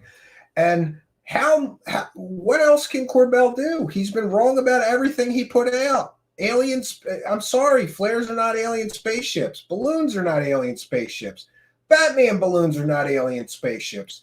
None of these things are going to bring you your coveted disclosure, right? Aliens, if you're going to say this is an alien spaceship, you better goddamn have proof. And right now, Corbell is doing the same bluff while this latest UFO video, this jellyfish video, is coming crashing down as likely balloons. He's doing the same dance he did when the flares came crashing down. Oh, no, it can't be flares. I've got all these witnesses that swear it wasn't flares, and they're military witnesses. Now he's saying, oh, no, I've got military witnesses that say they couldn't have been balloons for whatever reason. Great. Start interviewing them, bitch. Put them on your crappy podcast. How many witnesses do you have? Interview them all. Put it out. Stop bluffing, Corbell. You got nothing. Nothing but perhaps an intelligence community member leaking you videos which are nothing special, nothing spectacular, maybe a little strange, but you know, strange things are captured on cameras. That is not proof of alien spacecraft visiting Earth. Swint McLeod says, what else can Corbell do? Continue to soft grift money. Yeah, and you got to love a man who gets out of a $135,000 car, a man who has multiple film deals around UFOs with Orchard, a UFO and paranormal film distributor, who's got a big money deal with News Nation and a big money deal with TMZ now, suddenly saying on the record in a docuseries that he doesn't get paid for UFOs. And he also has a monetized podcast. How can he stand there with a straight face getting out of a $135,000 car, allegedly, wearing a watch that some have described as $50,000 to $75,000 watch? How can he walk by a homeless man and complain that he's not getting paid for UFOs? He has a real job. Him and his wife buy and sell properties. But what he forgets to tell you is one of the last properties they bought, what was it, $1 million or $1.8 million property? It's not like he's some blue-collar working class guy. He's trying to be the working class hero. I get it. That sells better than I'm a trust fund kid and my parents own all this real estate and I don't really have to work, so I get bored and do things like make up my own form of jujitsu that doesn't really exist, or my own form of yoga that isn't real, right? Or suddenly decide I'm a visual artist, or suddenly decide I'm an investigative filmmaker, then decide, oh no, now I'm a journalist. These are all the games of a trust fund slob that doesn't have to work. And I think that his conscience is guilty. Stranger things has happened. I didn't think he had a conscience, but in this latest docuseries, Jeremy Corbell tries to pretend to be some kind of working class hero, right? But I'm sorry, you're not a working class hero getting out of a $135,000 car or wearing a $50,000 or a $75,000 watch. having all these UFO money deals and then crying that you're not getting paid for UFOs. Not just crying, lying through your teeth.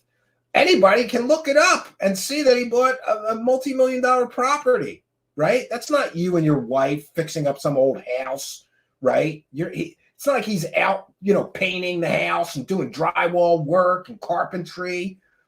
I'm telling you, I worked in construction. That dude couldn't survive one day on a real job site. He would bitch out and cry and quit before lunch.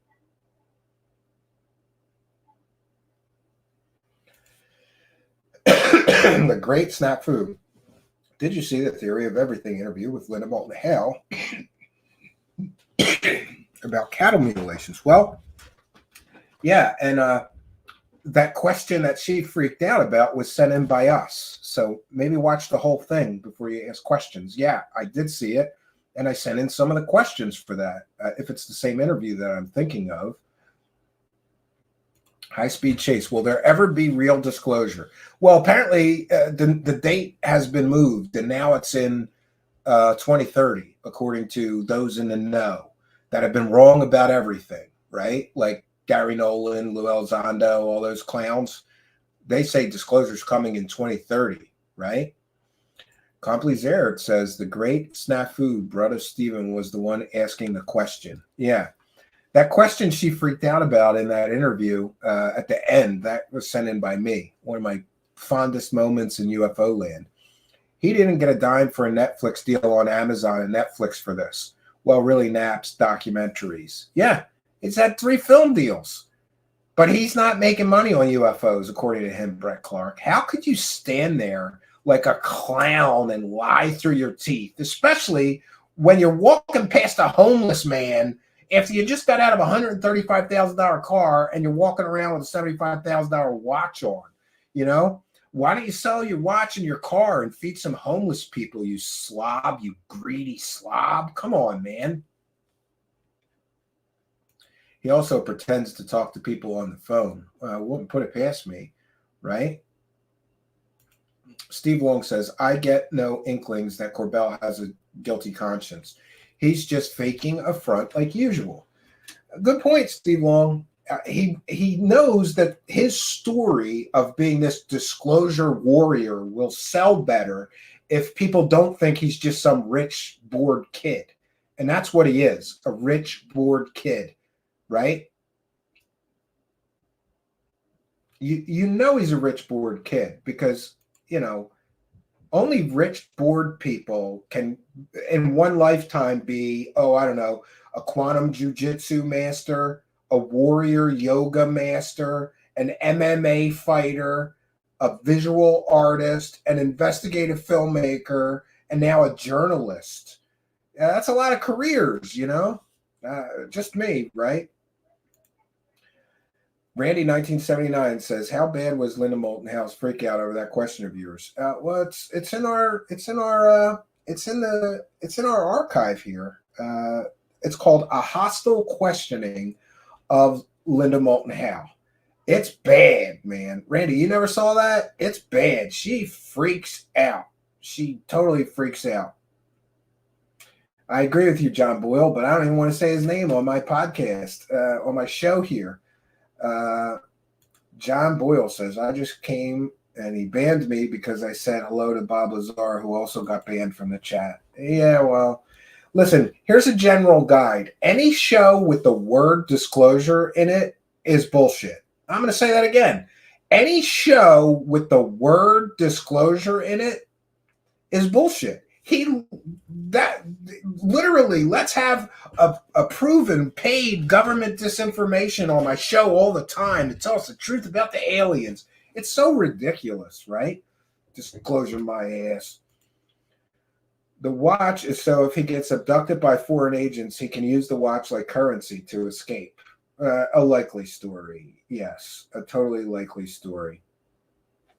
Totally likely. Yeah. And I just want to mention, we want to thank all of our kind and generous supporters because it would appear that YouTube issue is still a problem. For those unaware, quite often we do our live broadcast, and during the live broadcast, the monetization remains on. But as soon as the broadcast ends, they turn the ads off, and then we say no, review it, and 3 or 4 days later they finish reviewing it and turn the ads back on, but by then all the views are finished. So we are getting penalized for telling people the truth here, for being no holds barred, not holding back. And I always find it funny that you could be a UFO grifter that's lying to people constantly on YouTube and remain fully monetized. But if you peel back the layers of deception that people are using to create these fake stories, to profit and promote these fake stories, you get penalized for it. And someday I hope to have such a huge following that we can do the show anywhere and be profitable. But for now, we have to stay here and just deal with it. So your support, whether you throw us a couple of bucks on PayPal or join our Patreon, that's $1. It really does make a huge difference, because it's not the YouTube funds that are keeping us here. It's the kindness, generosity, and support of you, the viewers. We're a viewer-supported show, much in the PBS model. And we appreciate everybody, especially some of you people. We had somebody with the initials RK recently just sent us $100 PayPal. That could really help us keep the show going here, and we appreciate it. Mike Rotondo says, she was appalled. How dare you ask Lord Linda a question? That was great. I will always be proud of that. And I really don't, I got a lot of heat. Well, how could you be so mean to an old lady? Look, if your grandmom was scamming people on the internet, would you just keep your mouth shut about it because she was old? Or would you say, yo, grandmom, you're scamming people. Don't do that. That's shady. I know what I would do, right? Seriously, there are a lot of rich preppers that tell that line. Yeah, working class hero. Everybody wants to be a working class hero. I don't know. I grew up working class. My family is many in my family are in trades. My brother is a very, very well respected diesel mechanic, and he works for the Southeastern Transportation, the bus company in Philadelphia. So he works on, buses and trucks and trolleys and trains and all of that. And my father was union as well. My brother's union. We have a lot of members of our family that are in trades, whether that's carpentry, construction. I was in that for a little while. Much prefer to sit at a desk, though. This is why I got into IT and computers more. It is what it is, though. I don't know. I grew up working class, and I really don't like when some rich guy that's never had a real job in his life is in a docu-series he's getting paid for that's about UFOs, crying that he doesn't get paid for UFOs. It's absolutely ridiculous. And any following that he had should just leave him for lying through his teeth about not getting paid for UFOs. Anybody can look it up. Go look up Orchard Jeremy Corbell deal. Google Jeremy Corbell Orchard deal. There, you'll find Jeremy Corbell getting a 3-film deal with a film distribution company. Are we supposed to believe he didn't get paid for that? It's ridiculous. John Boyle says, would you get Mick West on the show to discuss all the UFO videos? I've asked him several times, but again, I'm going to repeat what I said earlier in the broadcast. The worst person you can ask for an interview is somebody that has their own show or thing going. They're concerned with their own content and things they're doing. Very difficult to get interviews with people like that. And quite honestly, it's become very difficult for people to get interviews with me. And actually, I just want to put this out there as well. I appreciate being asked. However, I'm having a very hard time just keeping up with my own show. So for somebody to say, hey, come and do, and sometimes people, they have big asks like, oh, can you do our show? We usually stream for about 4 hours. Like, really, dude? Can I just come on for an hour? No, we'd really rather you did the whole, come on, man. And then sometimes people have really low, and by the way, I hated this when I started. When I started and didn't have a very high subscriber, it was impossible to get guests. And I get it. Like, what am I going to do your show for 2 hours when you got 4 people watching? But people ask me all the time. I've made it my point that I will commit to 1 hour guest spot somewhere every week. So those people who may have asked me before, feel free to ask me again. The first person that asks me at a time and place and date that I can do it, I will do, but I can only do an hour. I'm a busy guy. I've got 2 children. One of them is special needs. I've got a business outside of my show here. I'm constantly working on this show here, so I don't have a lot of time, but I'd certainly like to help and support other people. And yeah, it's flattering when people want to hear from you. So get those requests in. I can be emailed at truthseekershow@gmail.com. I'm going to commit to companies there that I have no idea. In my opinion, says Jewel Chicky Arlene, there will be no disclosure from the government. Real disclosure will come from other life forms when they decide to say hi. Could be. Yeah. John Boyle says, I will email or message him on Twitter. He's a great guy. Okay. Check out our Discord channel, says Art and Paranormal. Reminding everybody. Yeah. And Charles, I think it was somebody that had like just under 1,000 subscribers. So, like I get you do a 4-hour show. That doesn't mean the guests. And by the way, I always offer to my guests, like, hey, we usually go for about 2 hours. I think 2 hours, 90 minutes for an interview is really the sweet spot. Because if you just do an hour, it feels like it's rushed and you can't get deep or follow-up questions, things like that. I like 90 minutes to 2 hours for an interview. But I always give my guests the option, like, hey, if you're short on time, just come and do a half hour or whatever. We try to accommodate every guest, including those that are short of time, right? Claudia appreciates art, dance, and beyond. You sound like my kind of person, Claudia. I love that stuff. Why do government officials or higher-ups in society pick to represent humans? Why can't it be normal dude or gal, a working class person, someone who's in touch with the everyman? Yeah, I mean, good point. Yeah. And why are all of our leaders, filthy rich? And by the way, some of them aren't filthy rich when they get that job, but they are by the time they're done with that job, right? Like, why is Bill Clinton worth millions and millions and millions of dollars? What value has he really contributed to the world? I don't see it, right? And all these Congress people and senators, all of which are allowed to basically do insider trading, if you ask me. It's amazing.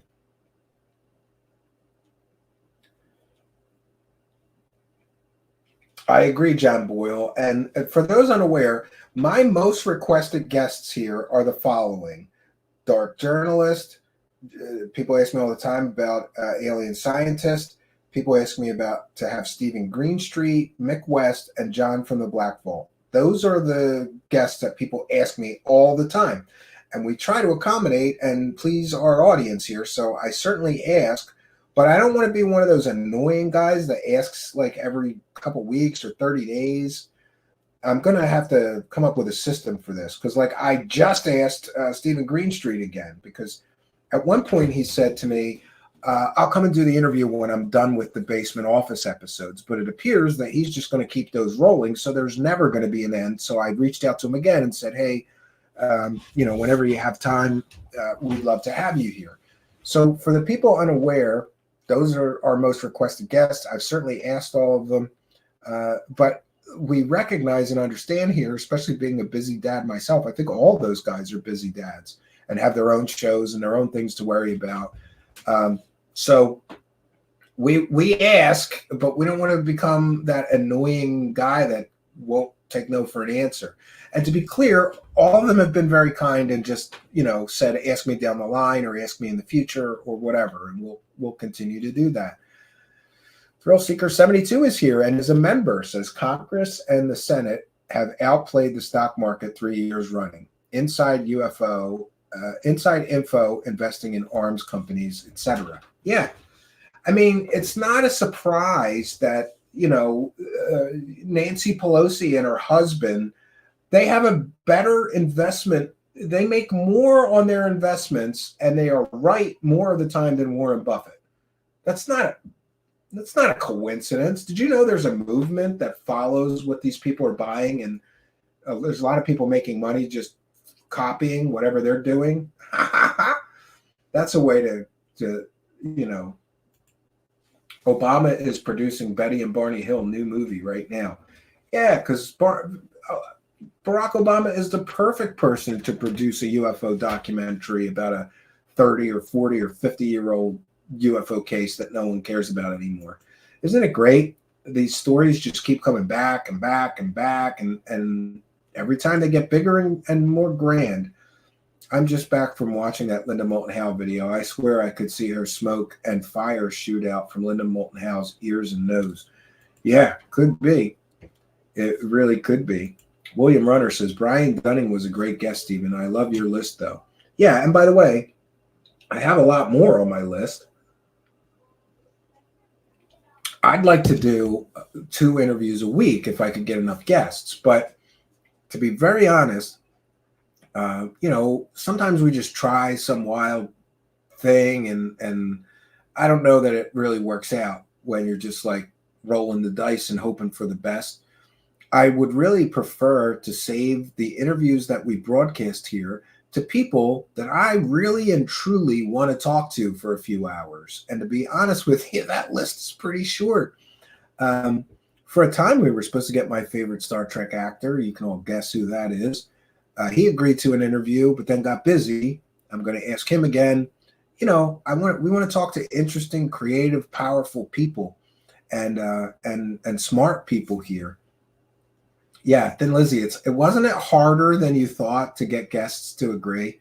Like, I don't want to say you were a little arrogant, but Lizzie's like, "Oh, I got this, no problem. I'll get you some guests." And then Lizzie tried and saw, like, it's a lot of like hoops to jump through. Like, and I'm not the most organized person too, so that doesn't help. Like, sometimes somebody will say, I'm really swamped this week, ask me again next week. And then I forget, and then a month goes by, and I forgot to ask them again. And then I ask them again, and they go, I told you to ask me a few weeks ago when I would have time. I'm not going to have time for this for months.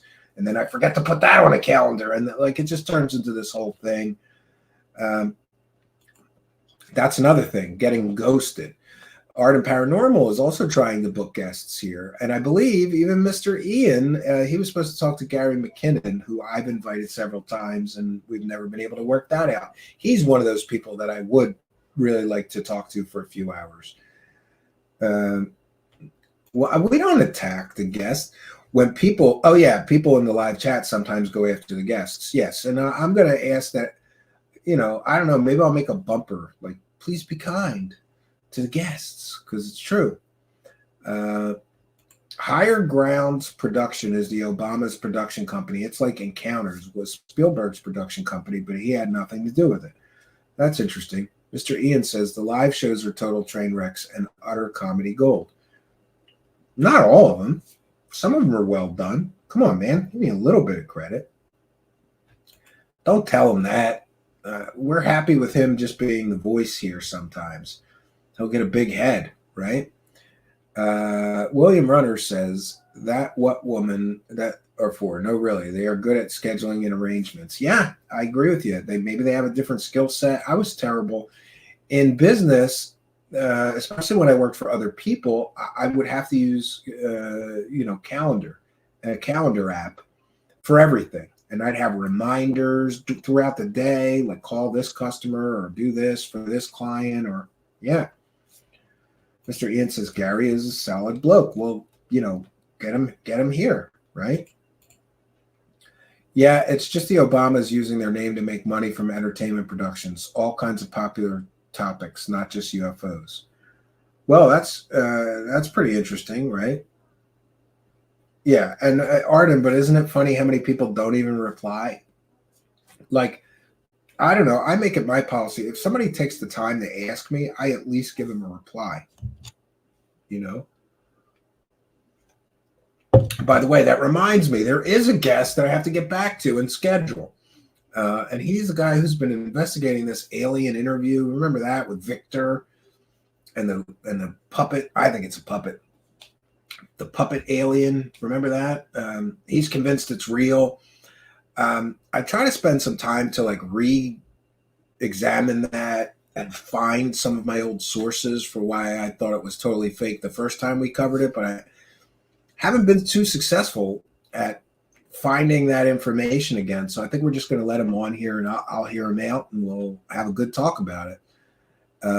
Wu Guy Fu says women rule at multitasking and handling tons of small details.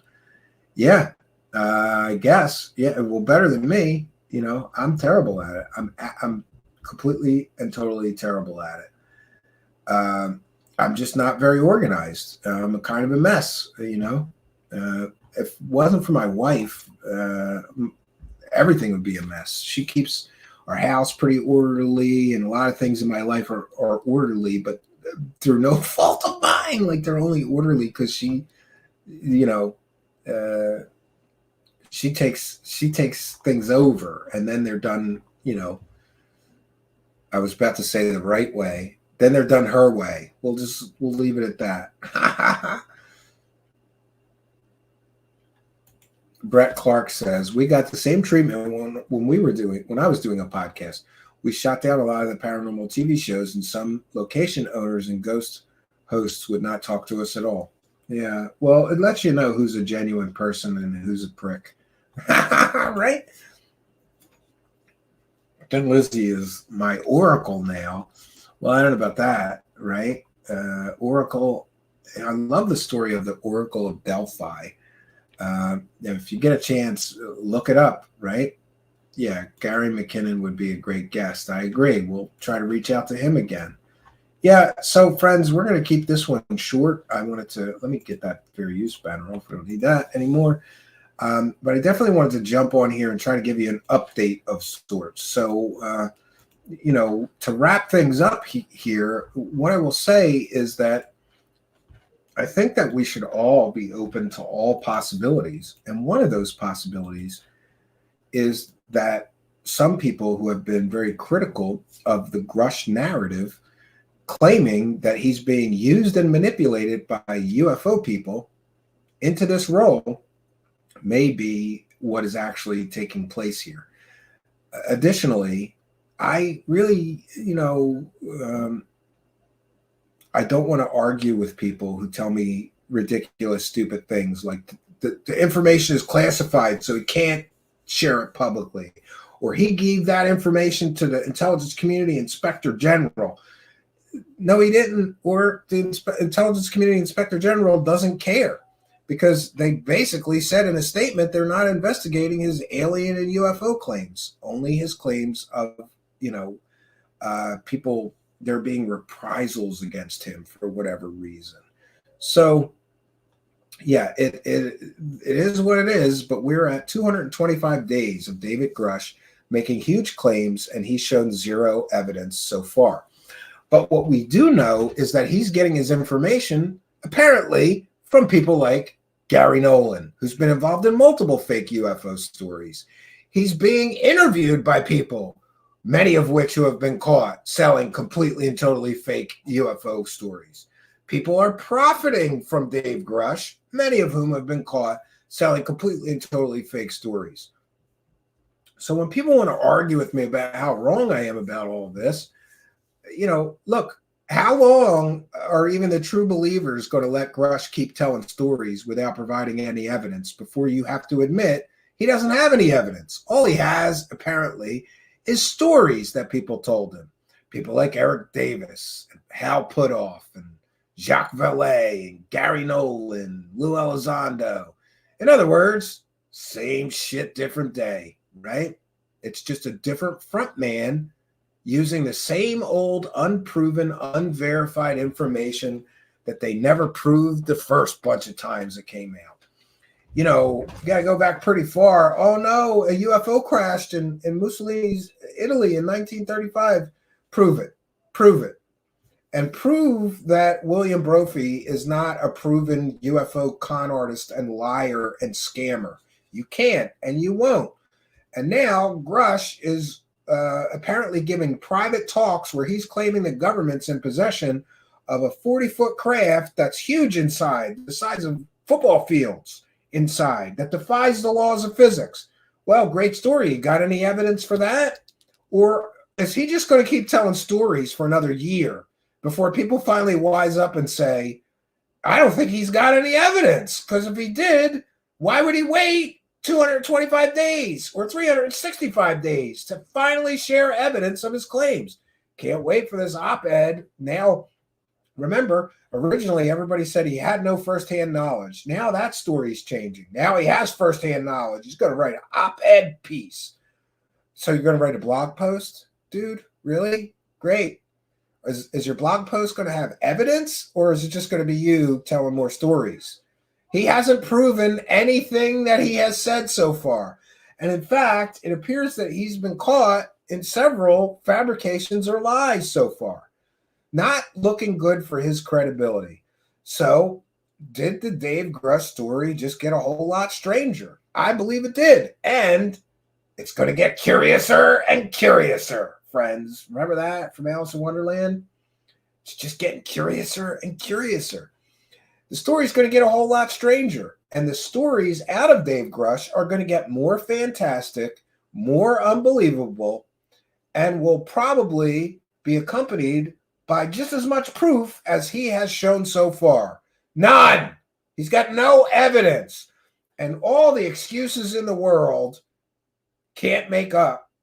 That's a true and factual statement. 225 days, making huge claims, zero evidence shown so far. And in fact, I kind of am more and more leaning towards being empathetic and even sympathetic towards this man, because it appears he might have tanked his whole very profitable, very prestigious career so that a bunch of UFO con artists and grifters could make a lot of money off of him repeating their stories, but pretending they're his story or stories from new witnesses. And by the way, where are those 40 witnesses that he had, right? And people try to use that on me, like, well, he doesn't have firsthand knowledge, so he wouldn't have any evidence, Stephen, but his witnesses have evidence that he interviewed. Great. Then start rolling them out, dude. Where are they at? How long are you going to wait? Or am I correct in my assessment that some of his witnesses are complete and total UFO wackadoos like Gary Nolan, complete and total UFO wackadoos like Eric Davis? I know what I believe. Let me know what you think in the comments or in the live chat. So that's really all I got for you, friends. And once again, we want to thank all of you kind and generous benefactors. It's really awesome to see some support from all around the world. For those unaware, we read every single super chat. We thank every single person that throws a couple bucks in our PayPal or joins our Patreon or becomes a YouTube channel member. We give you a shout out. We appreciate all of you, and I want to thank you for appreciating all of us. Oh, look at that. Victoria Auda Harpening, almost missed that one. Thank you for your kindness, generosity, and support. A $4.99 super sticker. We thank you for your kindness, generosity, and support and helping us to praise the cash. I think first time super chatter. Thank you. Praise the cash, praise the cash, praise the cash. And I could be mistaken, but I think that's the first time I've seen you in chat. Welcome, Victoria Auda Harpending. And we thank you for your kindness, generosity, and support. So we have done our due diligence, but I'll be back tomorrow night with more diligence to do, all for you. Tomorrow night, we're going to be covering Jeremy Corbell, all of his complete and total failures. And I don't just mean in UFOs. Boy, tomorrow's going to be a fun show because I've got some fun stuff to share. And I'll be here at 9 p.m. Eastern Standard Time, and I hope you'll be here with me. So what else can I say, friends? We've done our due diligence for today. I'll be back tomorrow night, 9 p.m. Eastern Standard Time. Hope you'll be here with us. So that's all I got for you. Until next time, my name is Stephen Cambion. Good night, and God bless all of you, especially you, Mr. Grusch. I will pray for you, for your wife and family, and hope that maybe, just maybe, you wake up to the reality that you may be being used and manipulated by people who do not care about you. Good night, and God bless all of you.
I like being able to help others.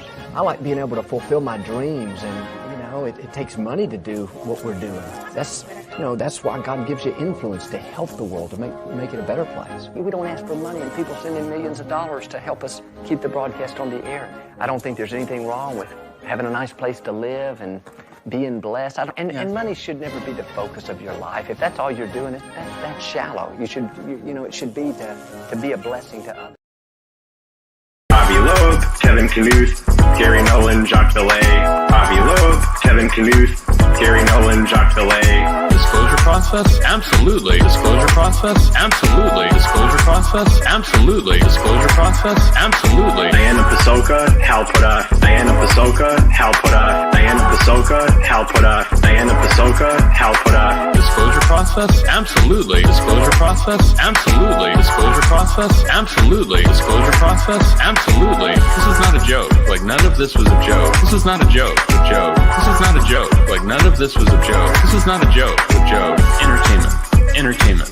Entertainment. Entertainment. Entertainment. Entertainment. Entertainment. Entertainment. What is catastrophic disclosure of catastrophic disclosure? And don't forget, what is catastrophic disclosure of catastrophic disclosure? And don't forget, Controlled disclosure. of catastrophic, Controlled disclosure. of catastrophic, Controlled disclosure. of catastrophic, Controlled disclosure. of catastrophic, Controlled disclosure. of catastrophic, Controlled disclosure. of catastrophic, Controlled disclosure. of catastrophic, Controlled disclosure. of catastrophic, societal disruption, Catastrophic disclosure. catastrophic, catastrophic, Catastrophic disclosure. societal disruption, Catastrophic disclosure. catastrophic, catastrophic, Catastrophic disclosure. Catastrophic disclosure, catastrophic disclosure, catastrophic disclosure, catastrophic disclosure, catastrophic disclosure, catastrophic disclosure, catastrophic disclosure, catastrophic disclosure. Psychological, theological, Psychological, philosophical, theological, and psychological, theological, and psychological, philosophical, theological, and psychological, theological, and psychological, philosophical, theological, psychological. theological.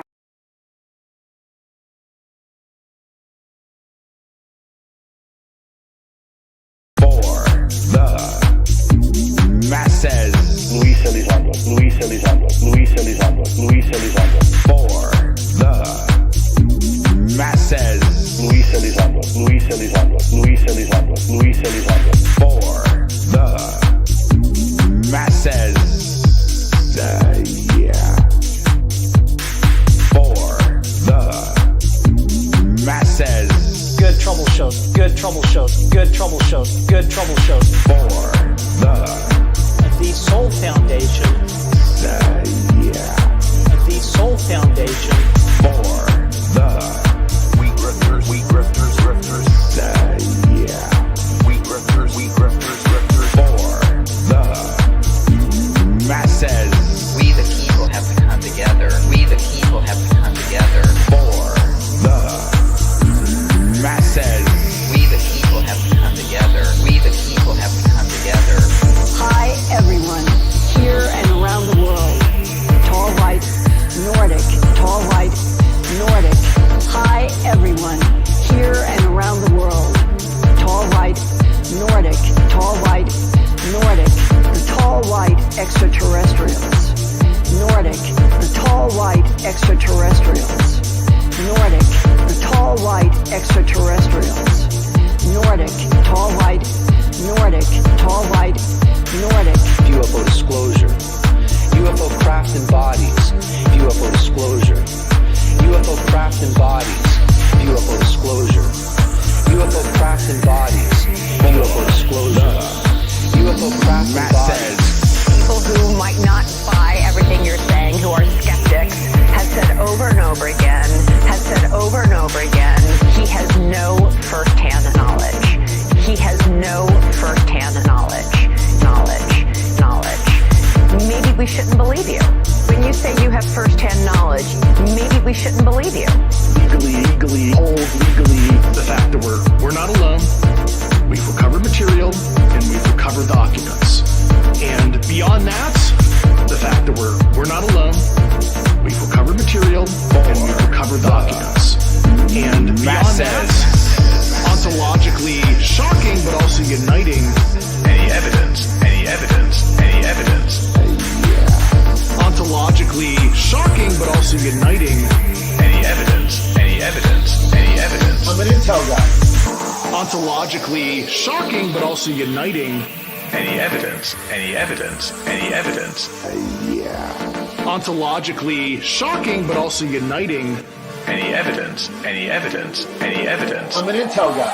Daniel P. Sheehan, classified. Daniel P. Sheehan, classified. Daniel P. Sheehan, classified. Daniel P. Sheehan, classified. Crash retrieval operation. Psychological phenomena. Crash retrieval operation. Psychological phenomena. The death of UFO transparency. The death of UFO transparency. The death of UFO transparency. The death of UFO transparency.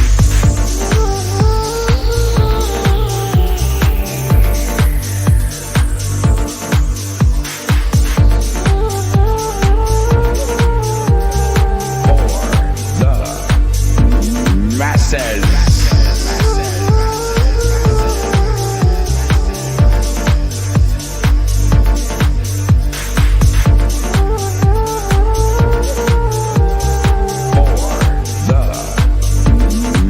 Says ontologically shocking but also uniting.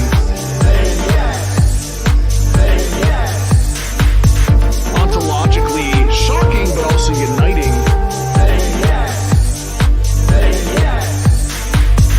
Ontologically shocking but also uniting.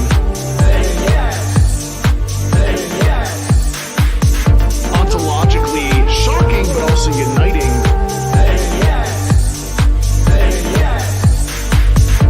Death of UFO transparency. The death of UFO transparency. The death of UFO transparency. The death of UFO transparency.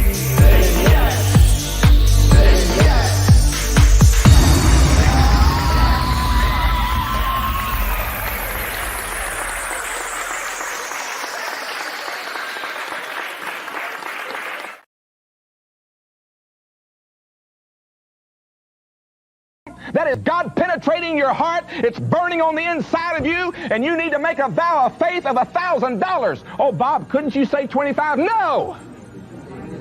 You can't make a $1,000 vow of faith. I'm saying in faith. So we got people that don't have, teenagers that have hardly nothing going for them. They got enough faith to make a $1,000 vow and send a little $5 here and $10 there as God begins to move like a whirlwind in their life. Because they don't have that old programming of religion. Well, this isn't the way we do it in my church. Forget your church. I'm talking about what God says. And if you want the kind of miracles that are in the Bible, you're going to have to do what God said to do. And I've got the faith to believe they'll come to pass. This is hot soil for anyone that's got the faith to sow into it right now. I mean right now. I mean right now, not tomorrow. That's part of your problem. God's already spoken a word to you and told you to do it. You need to do it right now. If you'll start now and get your seed of faith into the ground, it'll begin to grow and God begin to move. Thank you, Lord. Thank you, Lord. Thank you, Lord. This is somebody's day of harvest. You see, there's a time to fast and a time to feast. There's a time to sow, so there'll be a time to reap. Many people want to reap and they want to feast, but they're not willing to pay the price to sow in order that they can reap. You can't see what's not seen until you let go of what is seen. And I'm talking about your money, because your money is you. It's your blood, it's your sweat, your tears. It's driving down the freeways, it's going to work, it's believing, it's you. And letting go of it makes room for the new. Lot's wife didn't want to go on, and that was the end. Thank you, Lord. I have said your word, and now I'm going to pray for those that's got the faith to do something with what they believe. Thank you, Jesus. Here's a $1,000 vow. Thank you, Lord. Thank you, Lord. You say you want to make a $500 vow? Then do it. Then do it. If that takes faith for you, do it. You want to make a $100 vow or two? If that takes faith, see, I like 1,000, because I know I got you.